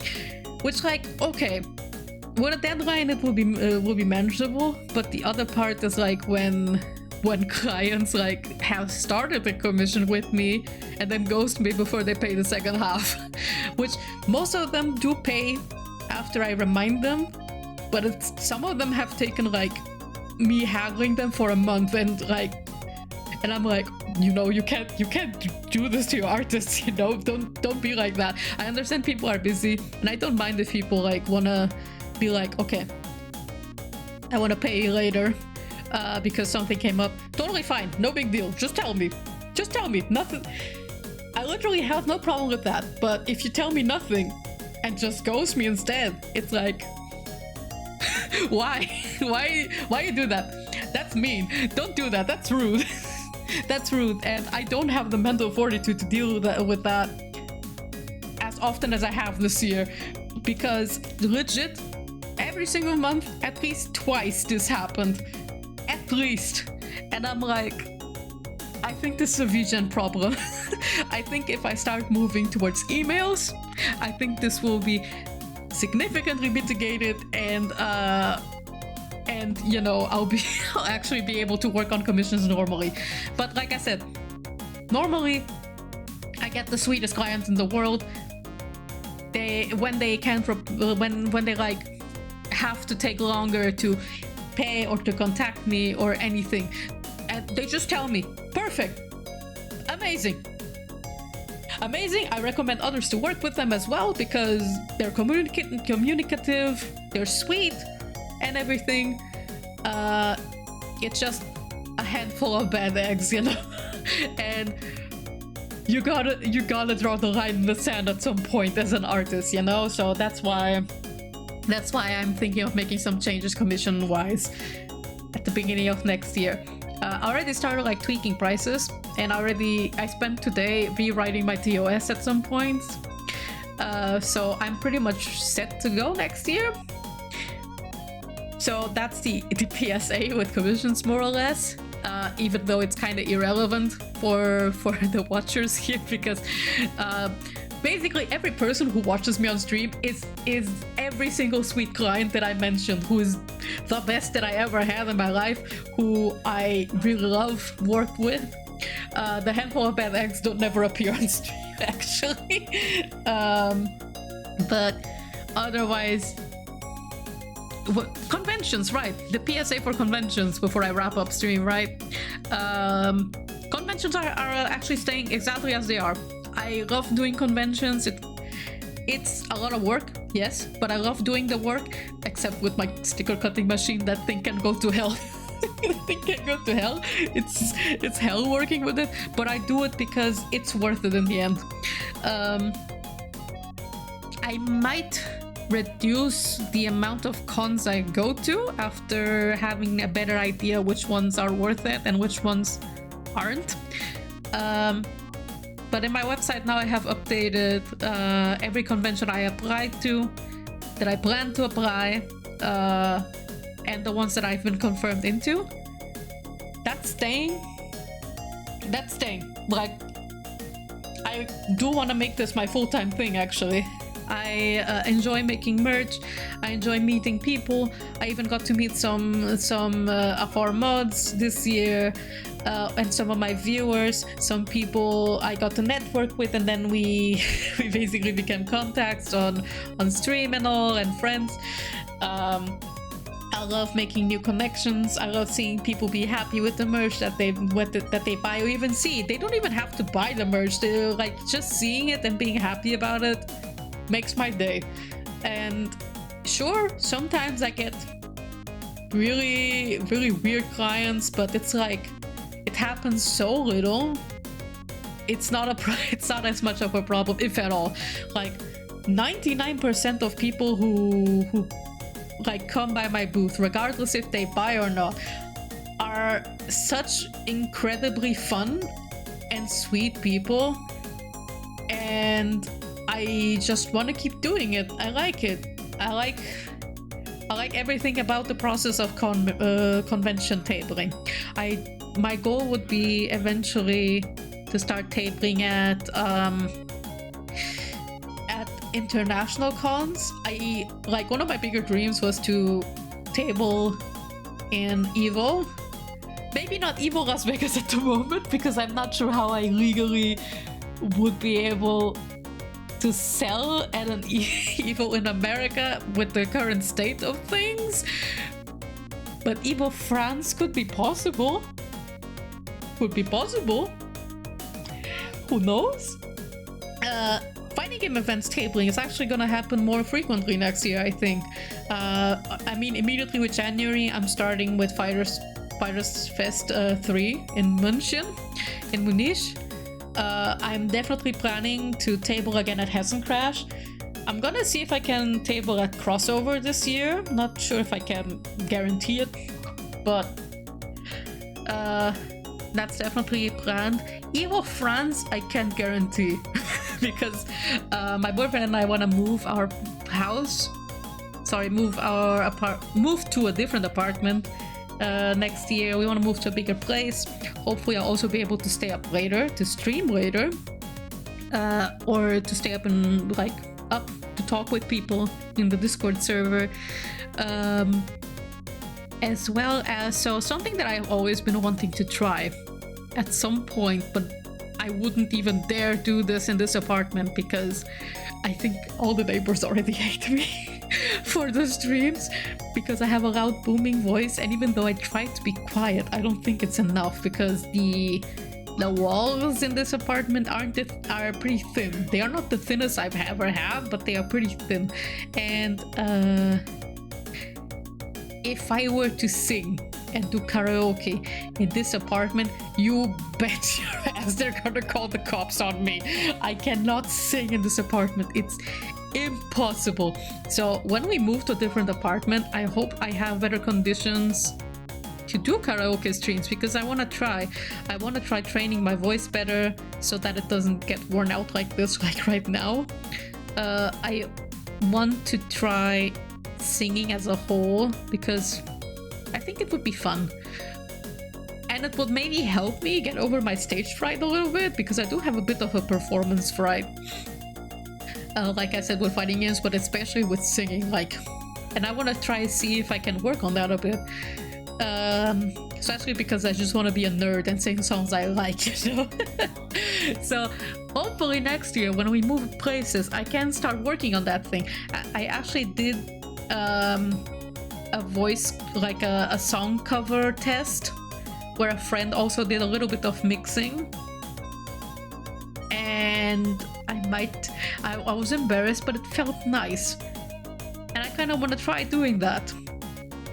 So those are the plans for this year. Let's try to summarize everything before I wrap up for real, because like I said, my voice is giving out. I have to wrap up. I'm done.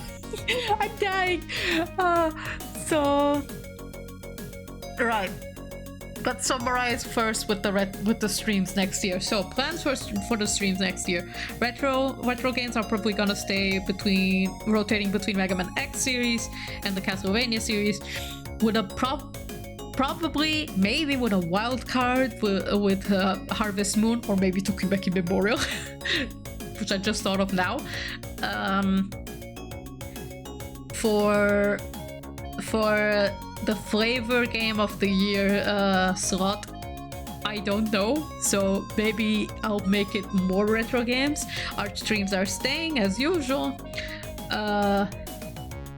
I plan to fill out all our emote slots and maybe even replace them with slightly newer ones. I mean, they would still be the same, but just, you know, updated. While also including the slots that are still free. I'm gonna try to update my streaming assets a bit. I'm gonna try to finish the models I have tried to finish this year but couldn't. And I'm gonna try hiring some, like, you know, hiring a musician to do some music for me, custom made, so that YouTube can stop annoying me on the VODs. And I'm gonna try see if I can, like, reignite a liking of playing fighting games. I mean, I still like playing them, you know, but reignite my want to play them on stream, I would say. Then the commission PSA is basically just I increase my prices, and I'm gonna be a bit stricter next year so that I'm not taken advantage of like I was this year. For personal project, I'm gonna start trying to do video editing and the shorts and all. I'm gonna try to be more frequent with VOD uploads next year on YouTube, because I always space them out half a year and then just upload them in bulk. I need to stop that. And what did we also have? Cons are staying, same thing. I'm gonna make new merch. I'm gonna show up at cons frequently. Expect to see me at fighting game events as well. But whew, okay, that was all.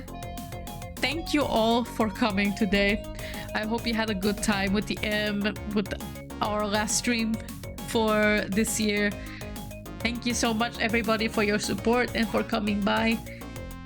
I really appreciate even the lurkers as well. Like, you guys give me so much motivation and so much peace, because after work I really need something to let out my energy, my bottled up energy on. And I genuinely really like streaming, so I want to keep doing it. And I hope you guys enjoy next year. But I will do my best. So I hope I'll see you guys as usual next year. And if possible, if you find the chance to see me at a convention, do let me know. I'm always happy to meet people in person. So, okay, let's see who we can raid as a final raid for this year. Stream manager. Raid channel.